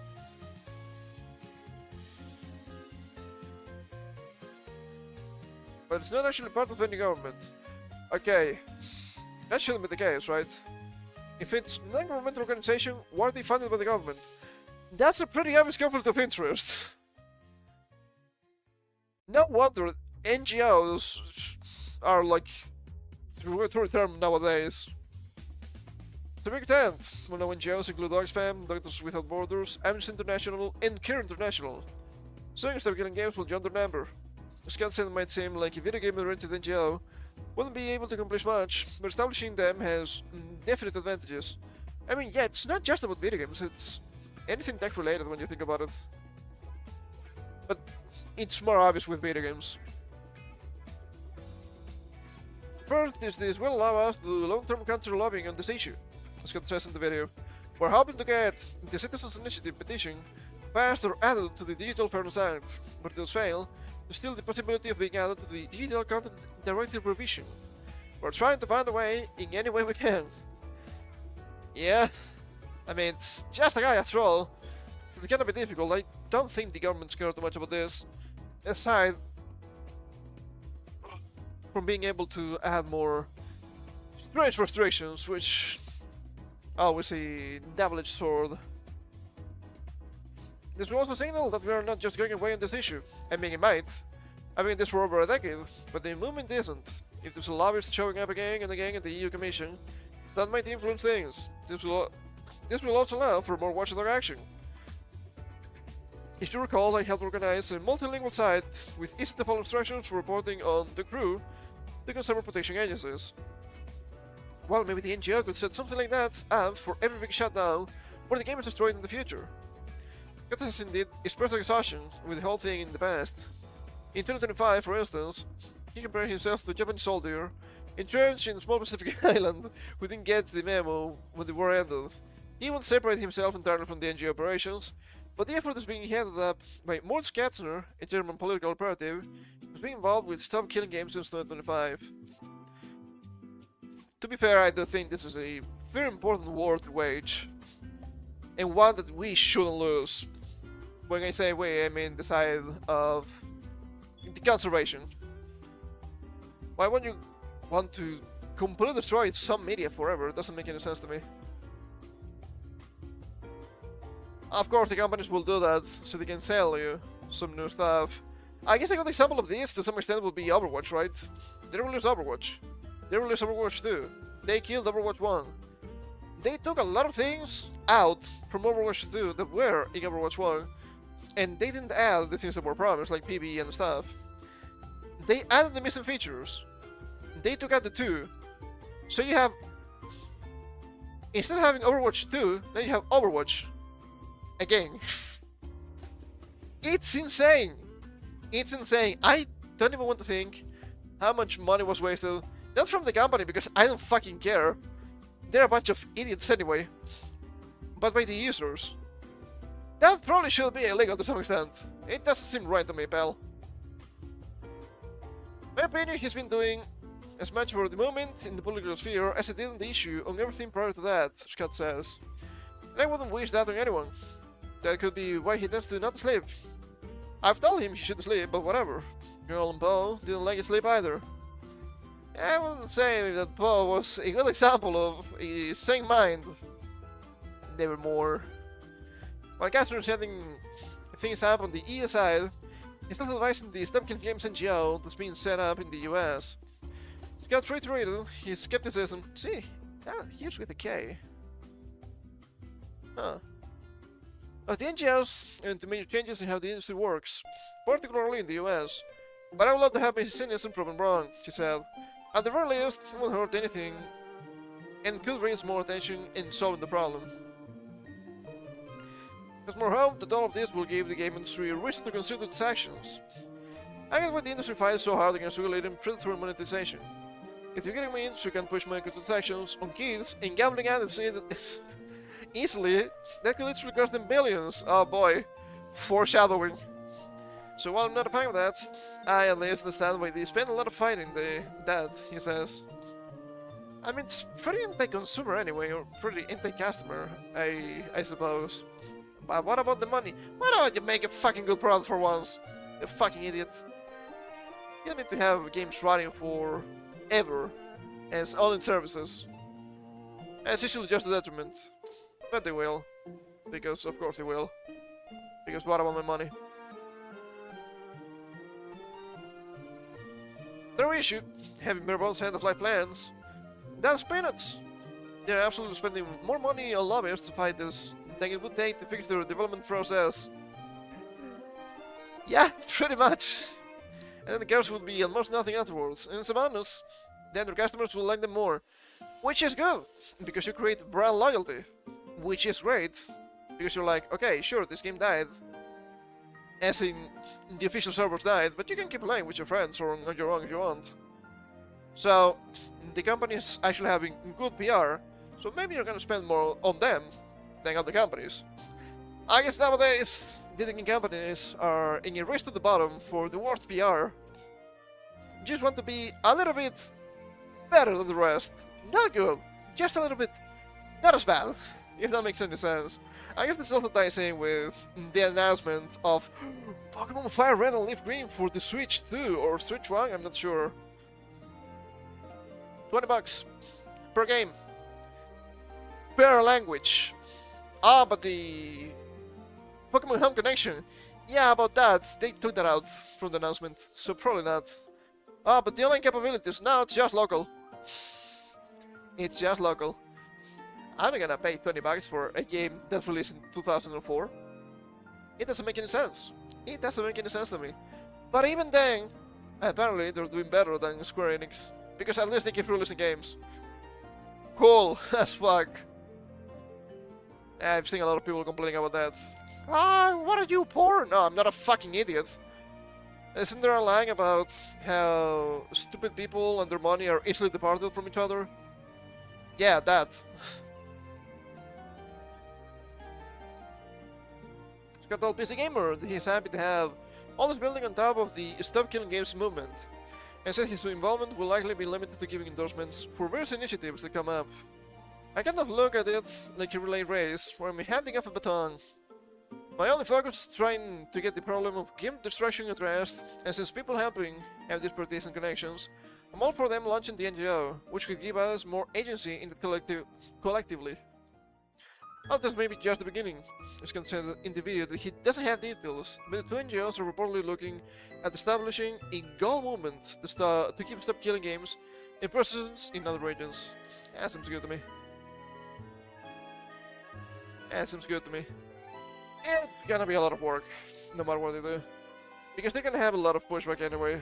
I do remember that guy, what was his name again? Part Software? Oh, but you don't know what you're asking for. It's gonna be a detriment for gamers. Did you know I work at Blizzard? I don't fucking care, pal. I want the product that I'm paying for, not just a bunch of nonsense. Is that so much to ask?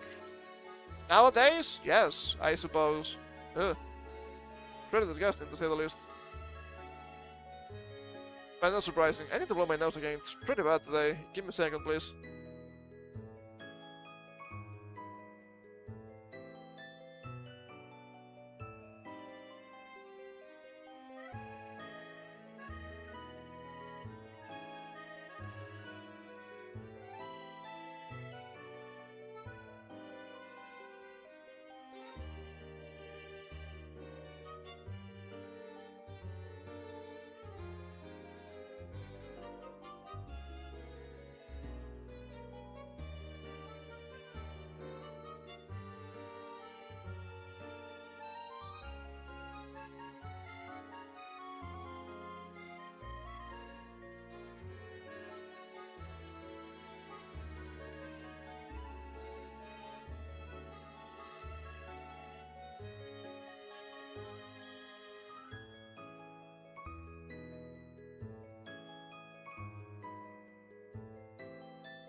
Speaking of gambling, I suppose. Video games are losing the attention war to gambling, porn, and crypto.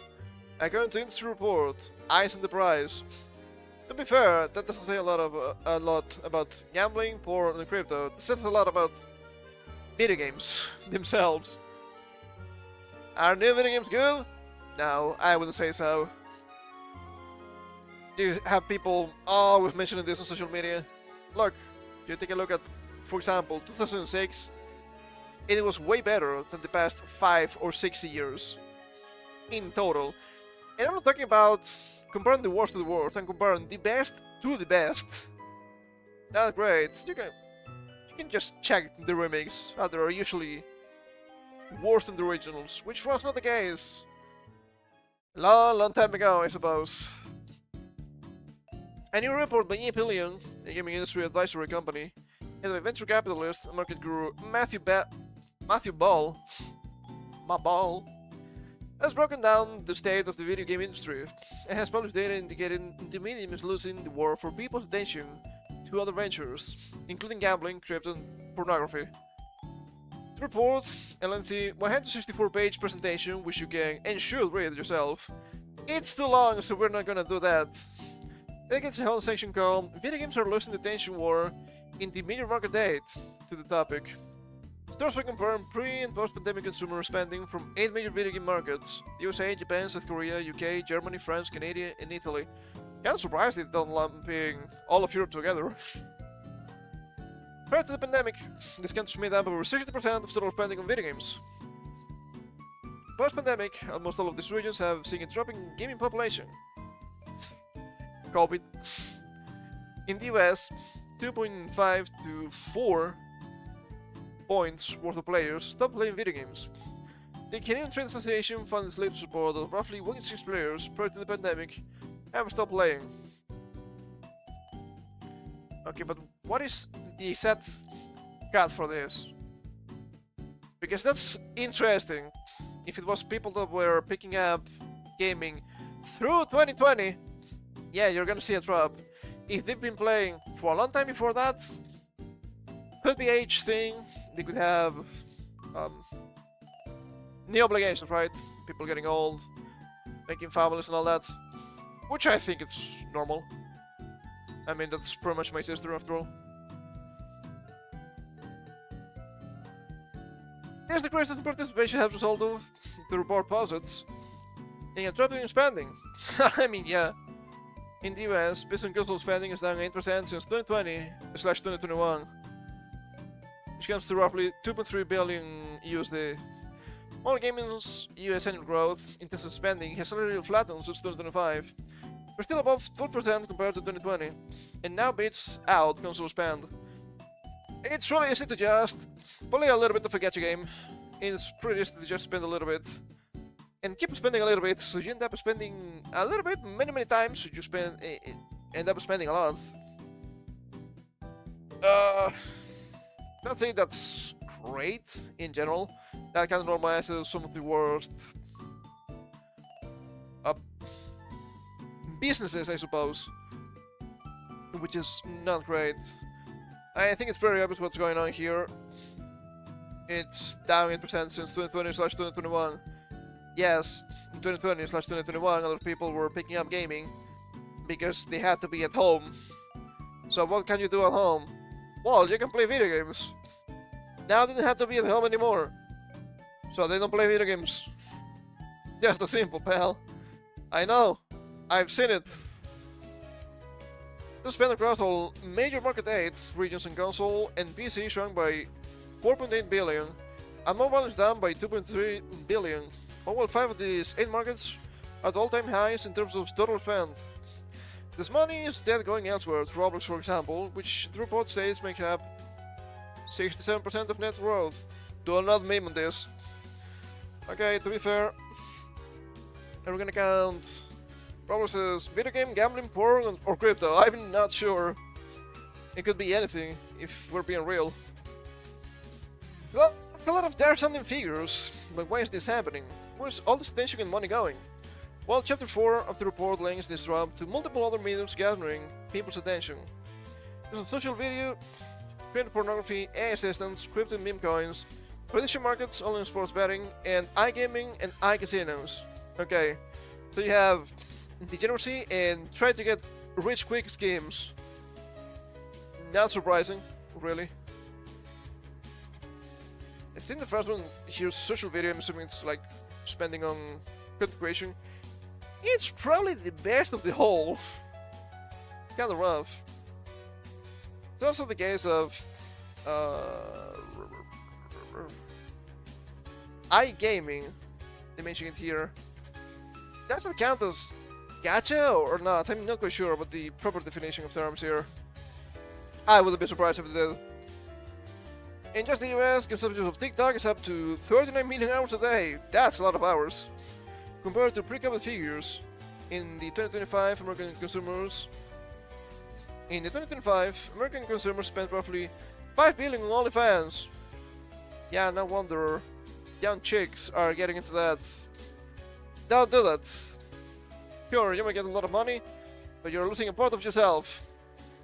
As seems ill-advised. Cryptocurrency has been siphoning attention and money from video games according to the report.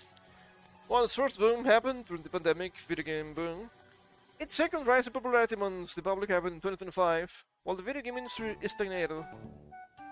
During this 2025 period, AI apps that allowed for roleplay, erotica, and art have soared. Their extracted statistic for installs for the software came to just under 1 billion worldwide. Holy moly, that's pretty bad.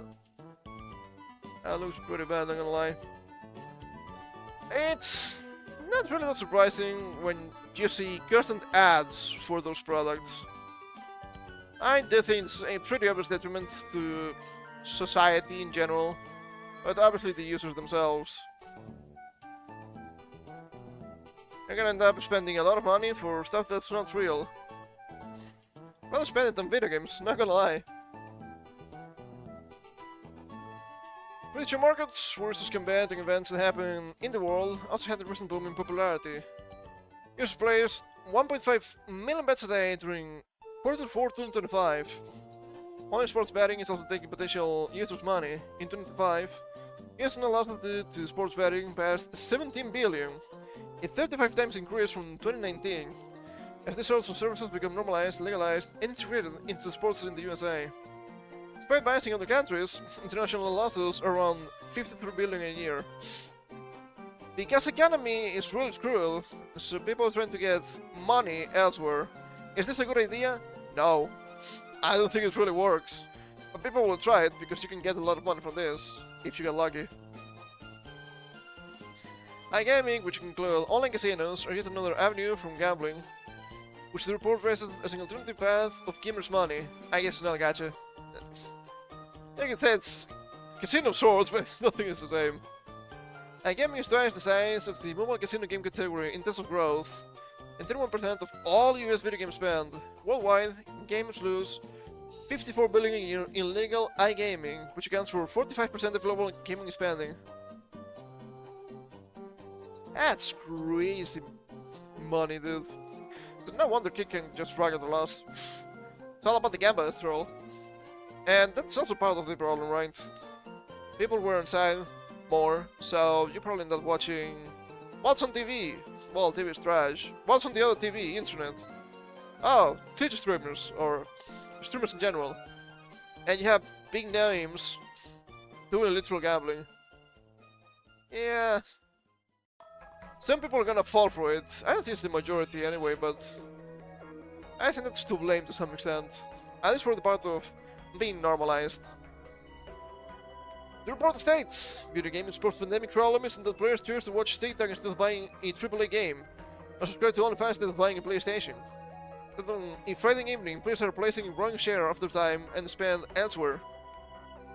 I mean, yeah, why are you going to buy a AAA game when they're trash? Why are you going to buy a PlayStation when it doesn't have games anyway? To be fair, sure, I will agree that, yes, to some extent, you have these people spending money elsewhere. Sure. Yeah, people getting addicted to gambling, to OnlyFans, to a bunch of different things. Sure.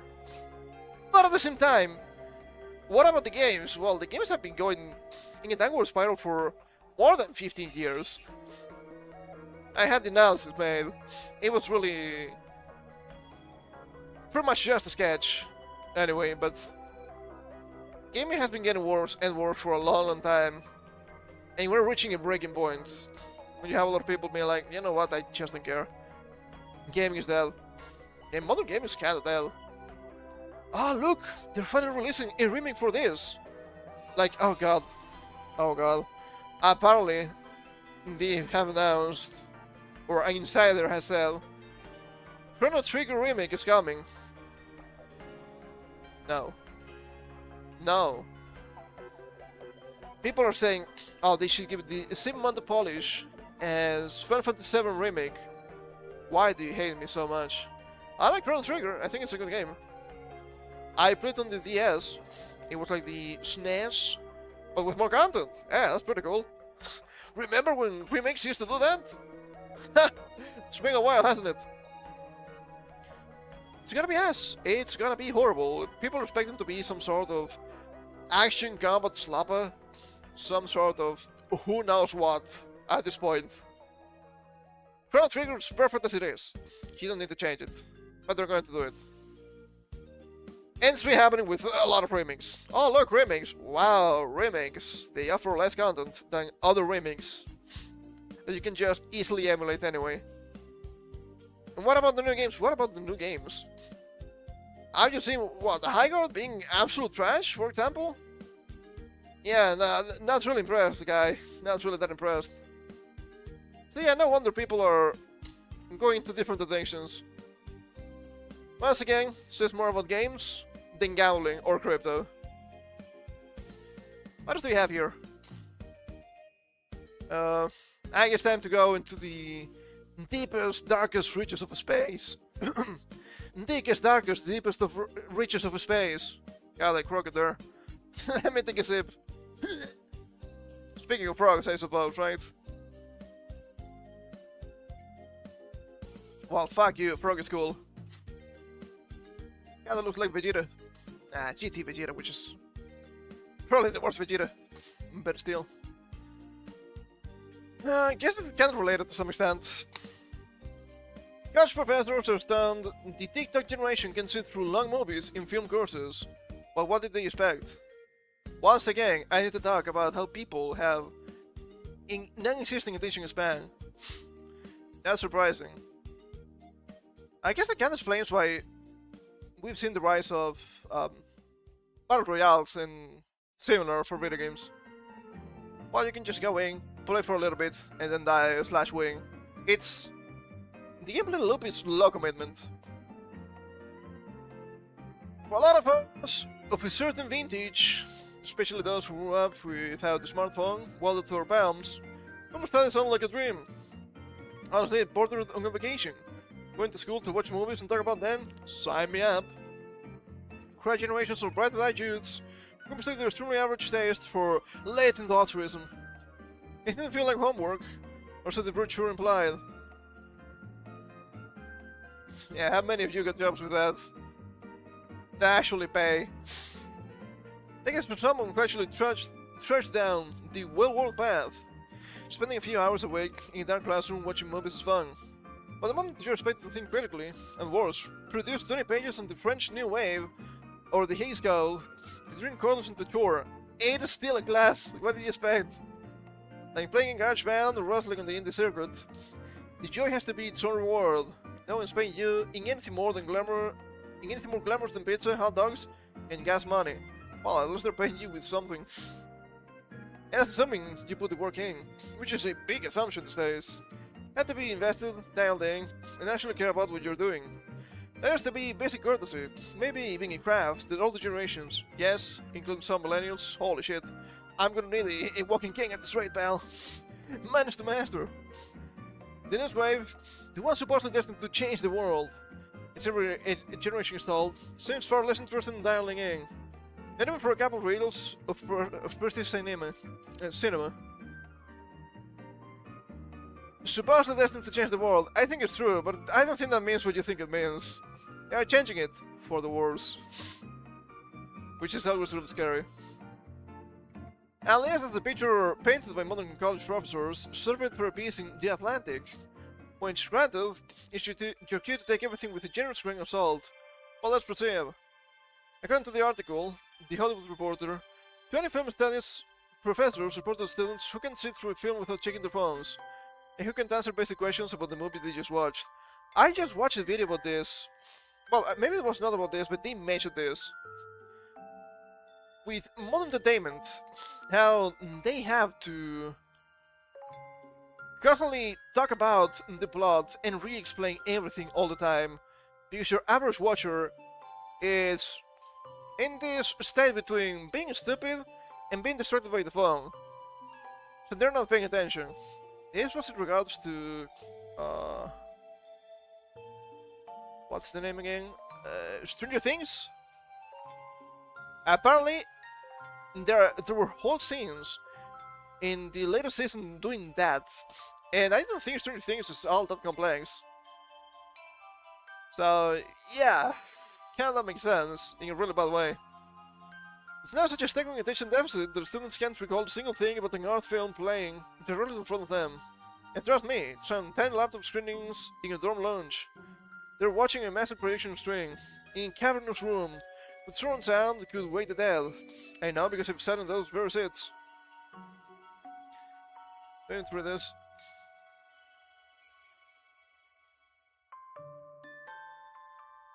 It's pretty much the same.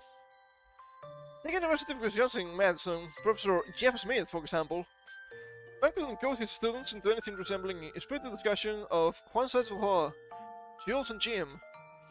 A landmark of the French New Wave, reduced to background notes for kids who can go 90 minutes without checking whether someone liked their latest post. 90 minutes is not even that long. What about 3 hours? Or they had the class picked on one of the wrong options, claiming the characters were hiding from the Nazis. The film is set during World War I. The state of education is insane. Or getting drunk with Ernest Hemingway, who shockingly does not appear in the movie, was a London reporter Rose Horwich. And so, in a mood that feels depressingly familiar, several directors have resorted to assigning portions of films, the cinematic equivalent of the way high school English teachers now assign portions of novels. I have to read whole books, okay? At least that. Teacher contrasts this with the very real phenomenon of young people flocking to theaters, logging every viewing on Letterboxd, and helped generate the kind of grassroots buzz that turned several films into breakout hits last year. Northwestern professor Ling Spiegel points out the obvious truth. The ones who are really dedicated to learn film always were into it, and they still are. So here we are again. The youth are supposedly getting dumber and lazier, except for the chosen few who rise above the sludge. I don't think we've seen this being so noticeable in other generations as as it is in this one. Nothing under the sun. I heard this curse before, so forgive me if I don't understand doomsaying. It's the same anxieties in a new era, or more accurately, new kids with the same parents. Not the here to romanticize countercultural trends that were only ever countercultural in hindsight. That stuff never goes away. When these academics are clutching their pearls over, strongly, a two-part problem. On one hand, the predictable fallout of a world rewired by technology, and on the other, a wound their beloved industry and art form managed to inflict on themselves. Let's be honest, the self-inflicted wound isn't exactly a mystery. We have swollen to full long endurance trails. Some of them, yes, to be fair. This is a big problem I mentioned before. A world rewired by technology. I don't think technology in itself is bad, and this includes AI, by the way. By itself, it's not bad. They're very powerful tools. They have a lot of potential. The problem is, and I think I mentioned this a couple of weeks ago, and I will repeat it here because I think it's important. Nowadays, younger people don't develop their skills, and on top of that, they add technology. So you would have a fully form, or form sounds a bit strange, I guess, but you have a student with the correct amount of knowledge that is stacking on top technology, right? Like computers, AI, why not? To make them more powerful. But they are not doing that. They're using that as a crutch. They're using that to reach the bare minimum of skill level to pass. So when you take the technology away, you get underdeveloped people. And that's going to be a massive problem going forward. I'm not trying to doom or anything like that, but I think it's very obvious that's the case. Because a lot of people, especially young people, know nothing about technology. Way worse than my generation, okay? So you know it's gonna be a disaster. And these technological systems will need to keep maintained. And I'm not talking about servers and whatnot. Of course that. I'm talking about also industry. I'm talking about what makes society or a country work properly. Every single cog. We're gonna see a disaster of biblical proportions we haven't seen in I don't know how long. Partially because of technology. Bringing an era where filmmakers mistake runtime for genius, cranking out 4-hour odysseys, multi-chapter events, and self-reporting epics that treat the audience like marathon runners instead of viewers. Between the brutal length of slogs and the ever-expanding amateur installments, half of modern cinema feels like a flex. Pretension and self-indulgence have become into jar, and then everyone acts shocked when Gen Zers tap out long before the credits roll. That's also true of not just movies, but I've seen this in anime, sadly. I have dropped some series because of this. I know what they're doing, and they bore me to no end, so I'm not gonna fall for it. They try to be, oh, so pretentious. Look at me, I'm so smart, I'm so intellectual. You watch it and you're like, why are all the characters extremely stupid? Not that they're flawed. If they were just flawed, that would be fine, that would be okay, that's normal. That's actually good. It's just that the story doesn't make any sense. Because for the story to work, every single character has to be mentally challenged to such a degree that they are non-functional. That's about Lazarus, by the way. I ended up watching that to the bitter end. What a waste of time. Oh, but it's from Cowboy Bebop guy, so it has to be good. Absolute trash. Here are the vanguards of the TikTok generation, whom were raised on bite-sized content, microblogs, and doom scrolling as support. And sure, Avatar was an outlier, mostly because he has a built-in fan base, even if it evaporates from the cultural conversation the moment the Christmas lights come down. But let's be real, aging boomer, eh? James Cameron isn't making these movies for Gen Z, these movies for Gen Zers anyway. He's making them for himself, because he has the money, the clout, and absolutely no one left who can tell him, maybe don't make it 3 hours and 42 minutes. That feels a little bit too long. Maybe that's the real punchline. We keep treating this like a moral failing. We have the problem is the ecosystem we built around them. And then you have the rest of the cultural circus. The endless discourse, the think pieces. Every movie somehow becomes a referendum on civilization. It's adjusting by design, so of course Gen Zers are opting out. Who wouldn't when even escapism comes with homework?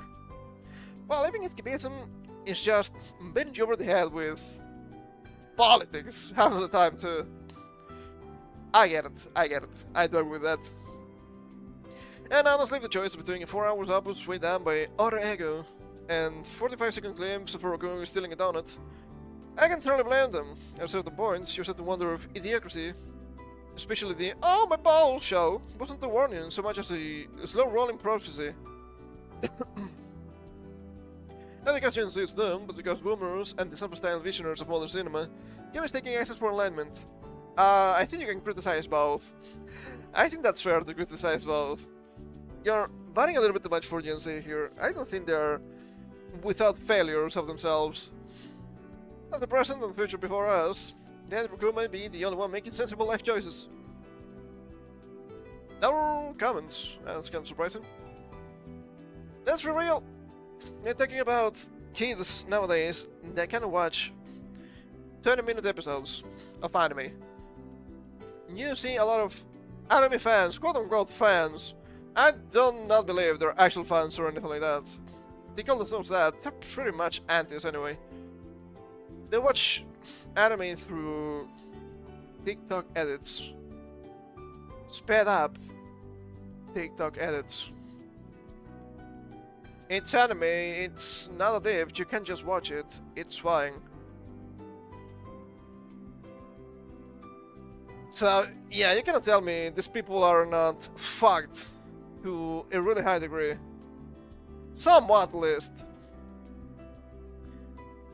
And it's gonna take us truly to the man-made horrors. From the Telegraph, man 26 euthanized because he was diabetic and blind. The other article says just because he had seasonal depression. That is also true, but the guy had more issues. I don't think it's just a justification to kill yourself. Also, it's not total blindness, it's partial blindness. That's a bit strange. Canada, that's Canada for you. What condemns Canada's assisted dying system is a failure of ethics, accountability, and humanity. A vulnerable young man with no terminal illnesses has died by euthanasia in Canada. Keanu Vthayan, strange name, 26, had type 1 diabetes, partial blindness, and depression, but was approved for the government euthanasia scheme despite his mother, Margaret Marcellus' protests. She said his death on December 30th was disgusting on every level, having previously prevented him from dying under Canadia's Medical Assistance and Dying MAID program in 2022. Marcellus wrote in a social media post earlier this month, "This is not healthcare. It's a failure of ethics, accountability, and humanity." Yes, I do agree that euthanasia could be useful in very specific cases. I don't think this is one of them. Absolutely not. Sure, type 1 diabetes is rough, I suppose. Partial blindness, at a young age. Yeah, it's messy. That's not to say you can have a complete life. No parent should ever have to bury their child because the system and a doctor choose death over care, help, or love. Would you rather wait for years for treatment, pay a lot of money, or kill yourself? I promise I will fight tooth and nail for my son. Not the parents who have children that suffer from mental illness, not fentanyl illness. I hope not. Do not do the fentanyl. Euthanasia was introduced in Canada in 2016. It's been 10 years already. Are you kidding me? My goodness, this is awful. Initially for terminally ill adults with serious and incurable physical illnesses. I guess intolerable suffering. Intolerable. Who's deciding this? Really subjective, which is a big problem here. In 2021, the requirement to be terminally ill was removed to include people with a chronic illness or disability. The widening of eligibility has led to surging deaths, experts say. Children fears of a similar increase in the UK, where a bill of dying is being debated in the House of Lords. Oh shit. Do you have a license for the death? Suicide, maybe? Deuce? We'll see. Doesn't look good. Canada has one of the highest rates of assisted dying in the world, accounting for 1 in 20 of all deaths. It's way worse than you think. In 2027, the government plans to extend the program to those with mental illnesses who have no physical ailment. Oh, do you feel sad? Kill yourself. Do not, by the way. It's just the government speaking through me. Oh, you're poor. Kill yourself. Oh, you disagree with the government. Kill yourself. That will be saying is mental illness too, I bet. But the host of Western countries legalizing assisted dying, including Australia, Belgium, Spain, and Switzerland. The issues remain deeply divisive in ethical, religious, and legal grounds. The key debate centers around how to balance personal autonomy with protection of vulnerable people. British medical bodies have raised significant concerns about the definition of terminal illness and safeguards to prevent coercion in the current bill. In November, a poll found more medical professionals opposed than support the draft legislation. But it still passed, and they keep still killing people. Curious. The fastest growing category of Canadians assisted dying is not those with a terminal illness, but those labeled other. So I'm assuming it's just people that are completely deranged and they're going to kill themselves. But they're too much of a coward, too cowardly to do it themselves. So strange. What a strange world we live in. Sonia Gained, University of Toronto psychiatry professor, told the Free Press that the main deaths registered in the other category in Canada nearly doubled between 2022 to 2023 to 4,255. In September 2022, Miss Mozilla had discovered that her son had been scheduled for physician-assisted dying. The then 23-year-old had recently lost vision in one eye, had a job, and a plan for the future. I have a friend that has no vision in an eye. He's not going to kill himself. Like, I don't think he will. He can just keep living with that. It's fine. It's not a big deal. You can do more things still with a single eye. It's okay. Also, 23 is extremely young. You're not fully formed at this point. After she raised awareness about the planned procedure online, the doctor received backlash and refused to carry out the procedure. Oh boy. Only because of social media backlash, that's crazy. He was alive because people stepped in when he was vulnerable, not capable of making a final, irreversible decision, Mr. Marcel said of the incident. He also claims the Fiend's mental health was improving before his death. He said he had agreed to accept financial support from her, was saving money for them to travel together, and had done personal training sessions. He was so happy that he was working out and getting healthy, she said. Recommended. All the prayers are rolling Canada. Why didn't let us kill you? Minor inconvenience. Kill yourself. God damn it, I hate Canada, dude. Why are they like this? December 15th, the Fiend flew to a luxury resort in Mexico, checked out 2 nights later, and flew to Vancouver. On December 29th, he texted his family saying he was scheduled to die from medical assisted death the next day.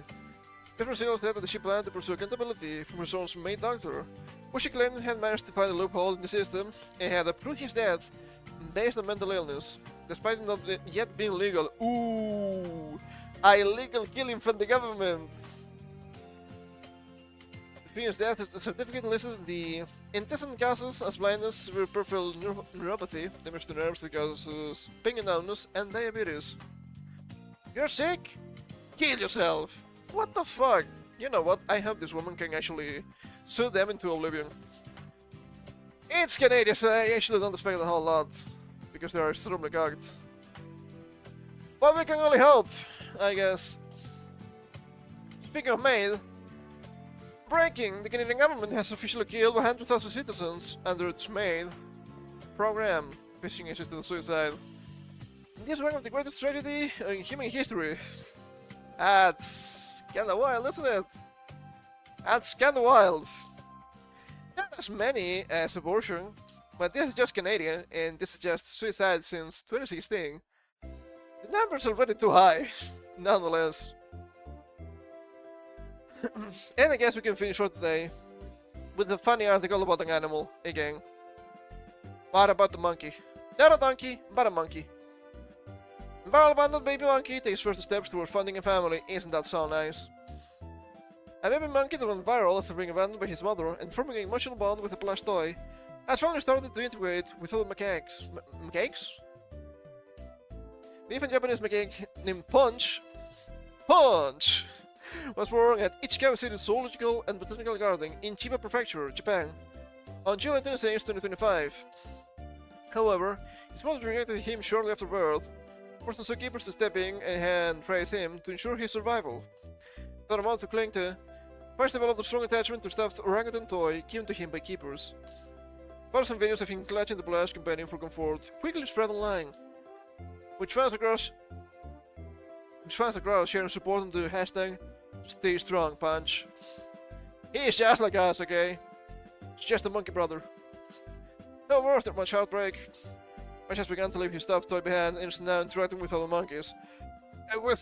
From what I'm seeing, not great results, but the monkey's trying. Punch journey so far, according to TV Asahi, Punch initially faced a cautious reception from the mechanics when he entered the enclosure. Having grown up without maternal care, Punch lacked the same social behaviors as other young monkeys. Members of the troop initially kept their distance. However, in their video posted on February 17th, shows Punch approaching the mechanics in the enclosure and even shows another monkey caring for him. Aw, isn't that so nice? While full integration will take time, zookeepers hope he will eventually socialize normally and live as part of the troop. Miyakoshi Shunpei, a zookeeper in charge of Japanese mechanics, told TV Asahi. At first, Pachi himself seemed nervous, and he was always clinging to the stuffed animal. As the days went by, he started to wander away from the stuffed animal and got to other monkeys. He's a very mentally strong monkey. Unlike Canadians, they are not very mentally strong monkeys apparently. Punch gets punched by a senior monkey. In a harrowing update on February 19th, Punch was physically assaulted by a senior monkey. In video uploaded to X shows Punch in peacefully near the group when he was only ambushed by an adult macaque, much to the horror of nearby onlookers.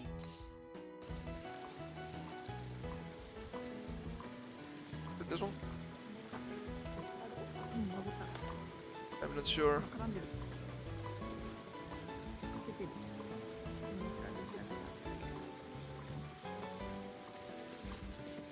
It's got about 2 minutes and a half. There it goes. Oh, what the hell?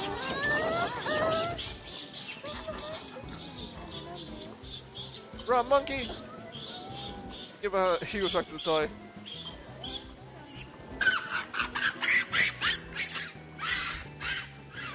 So mean. So rude. How dare they?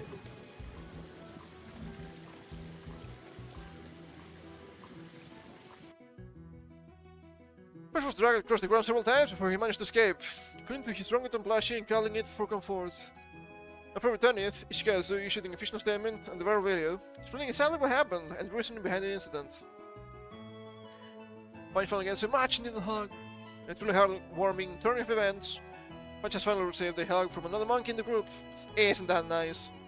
You show on February 20th, catches Punch being embraced by a little monkey. Another moment features him receiving so much needed bonding time. Ah, okay, this is gonna open here.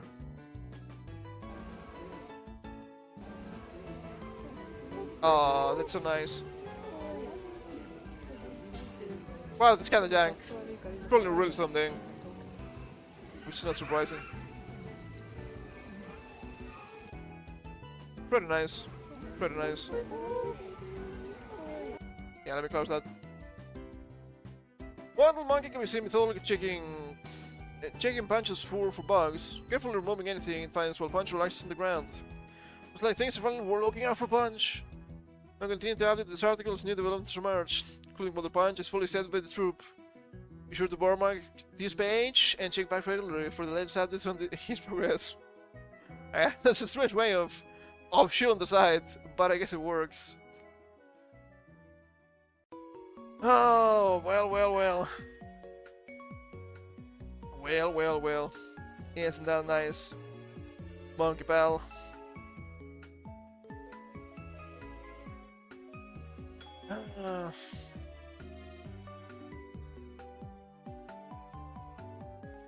What a strange world we live in! Imagine going viral. Just being a monkey with a toy. I guess that can happen.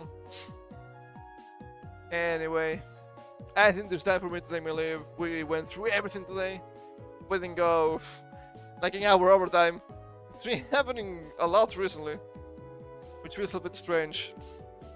The plan for next week, it's gonna be still the same. More Expedition 33 on Monday, more Terraria on Wednesday, and more Pokemon XD on Thursday. And as usual, yapping on Saturday. The week after is gonna be a little bit different. I need to move some things around because of birthday and all that. But it's not a big deal. So, thank you for coming. I hope you had some reasonable time, despite the news being an abject disaster as usual. Just enjoy the monkey. And we're coming back on Monday with more French stuff. Until then, you know the rules. If you don't have a VPN yet, get one. If you don't want to pay, at least use Proton VPN, just to be pretty decent as far as free VPNs go. Never give any sites your biometric data or your official ID, because it's gonna be misused a lot. And take care.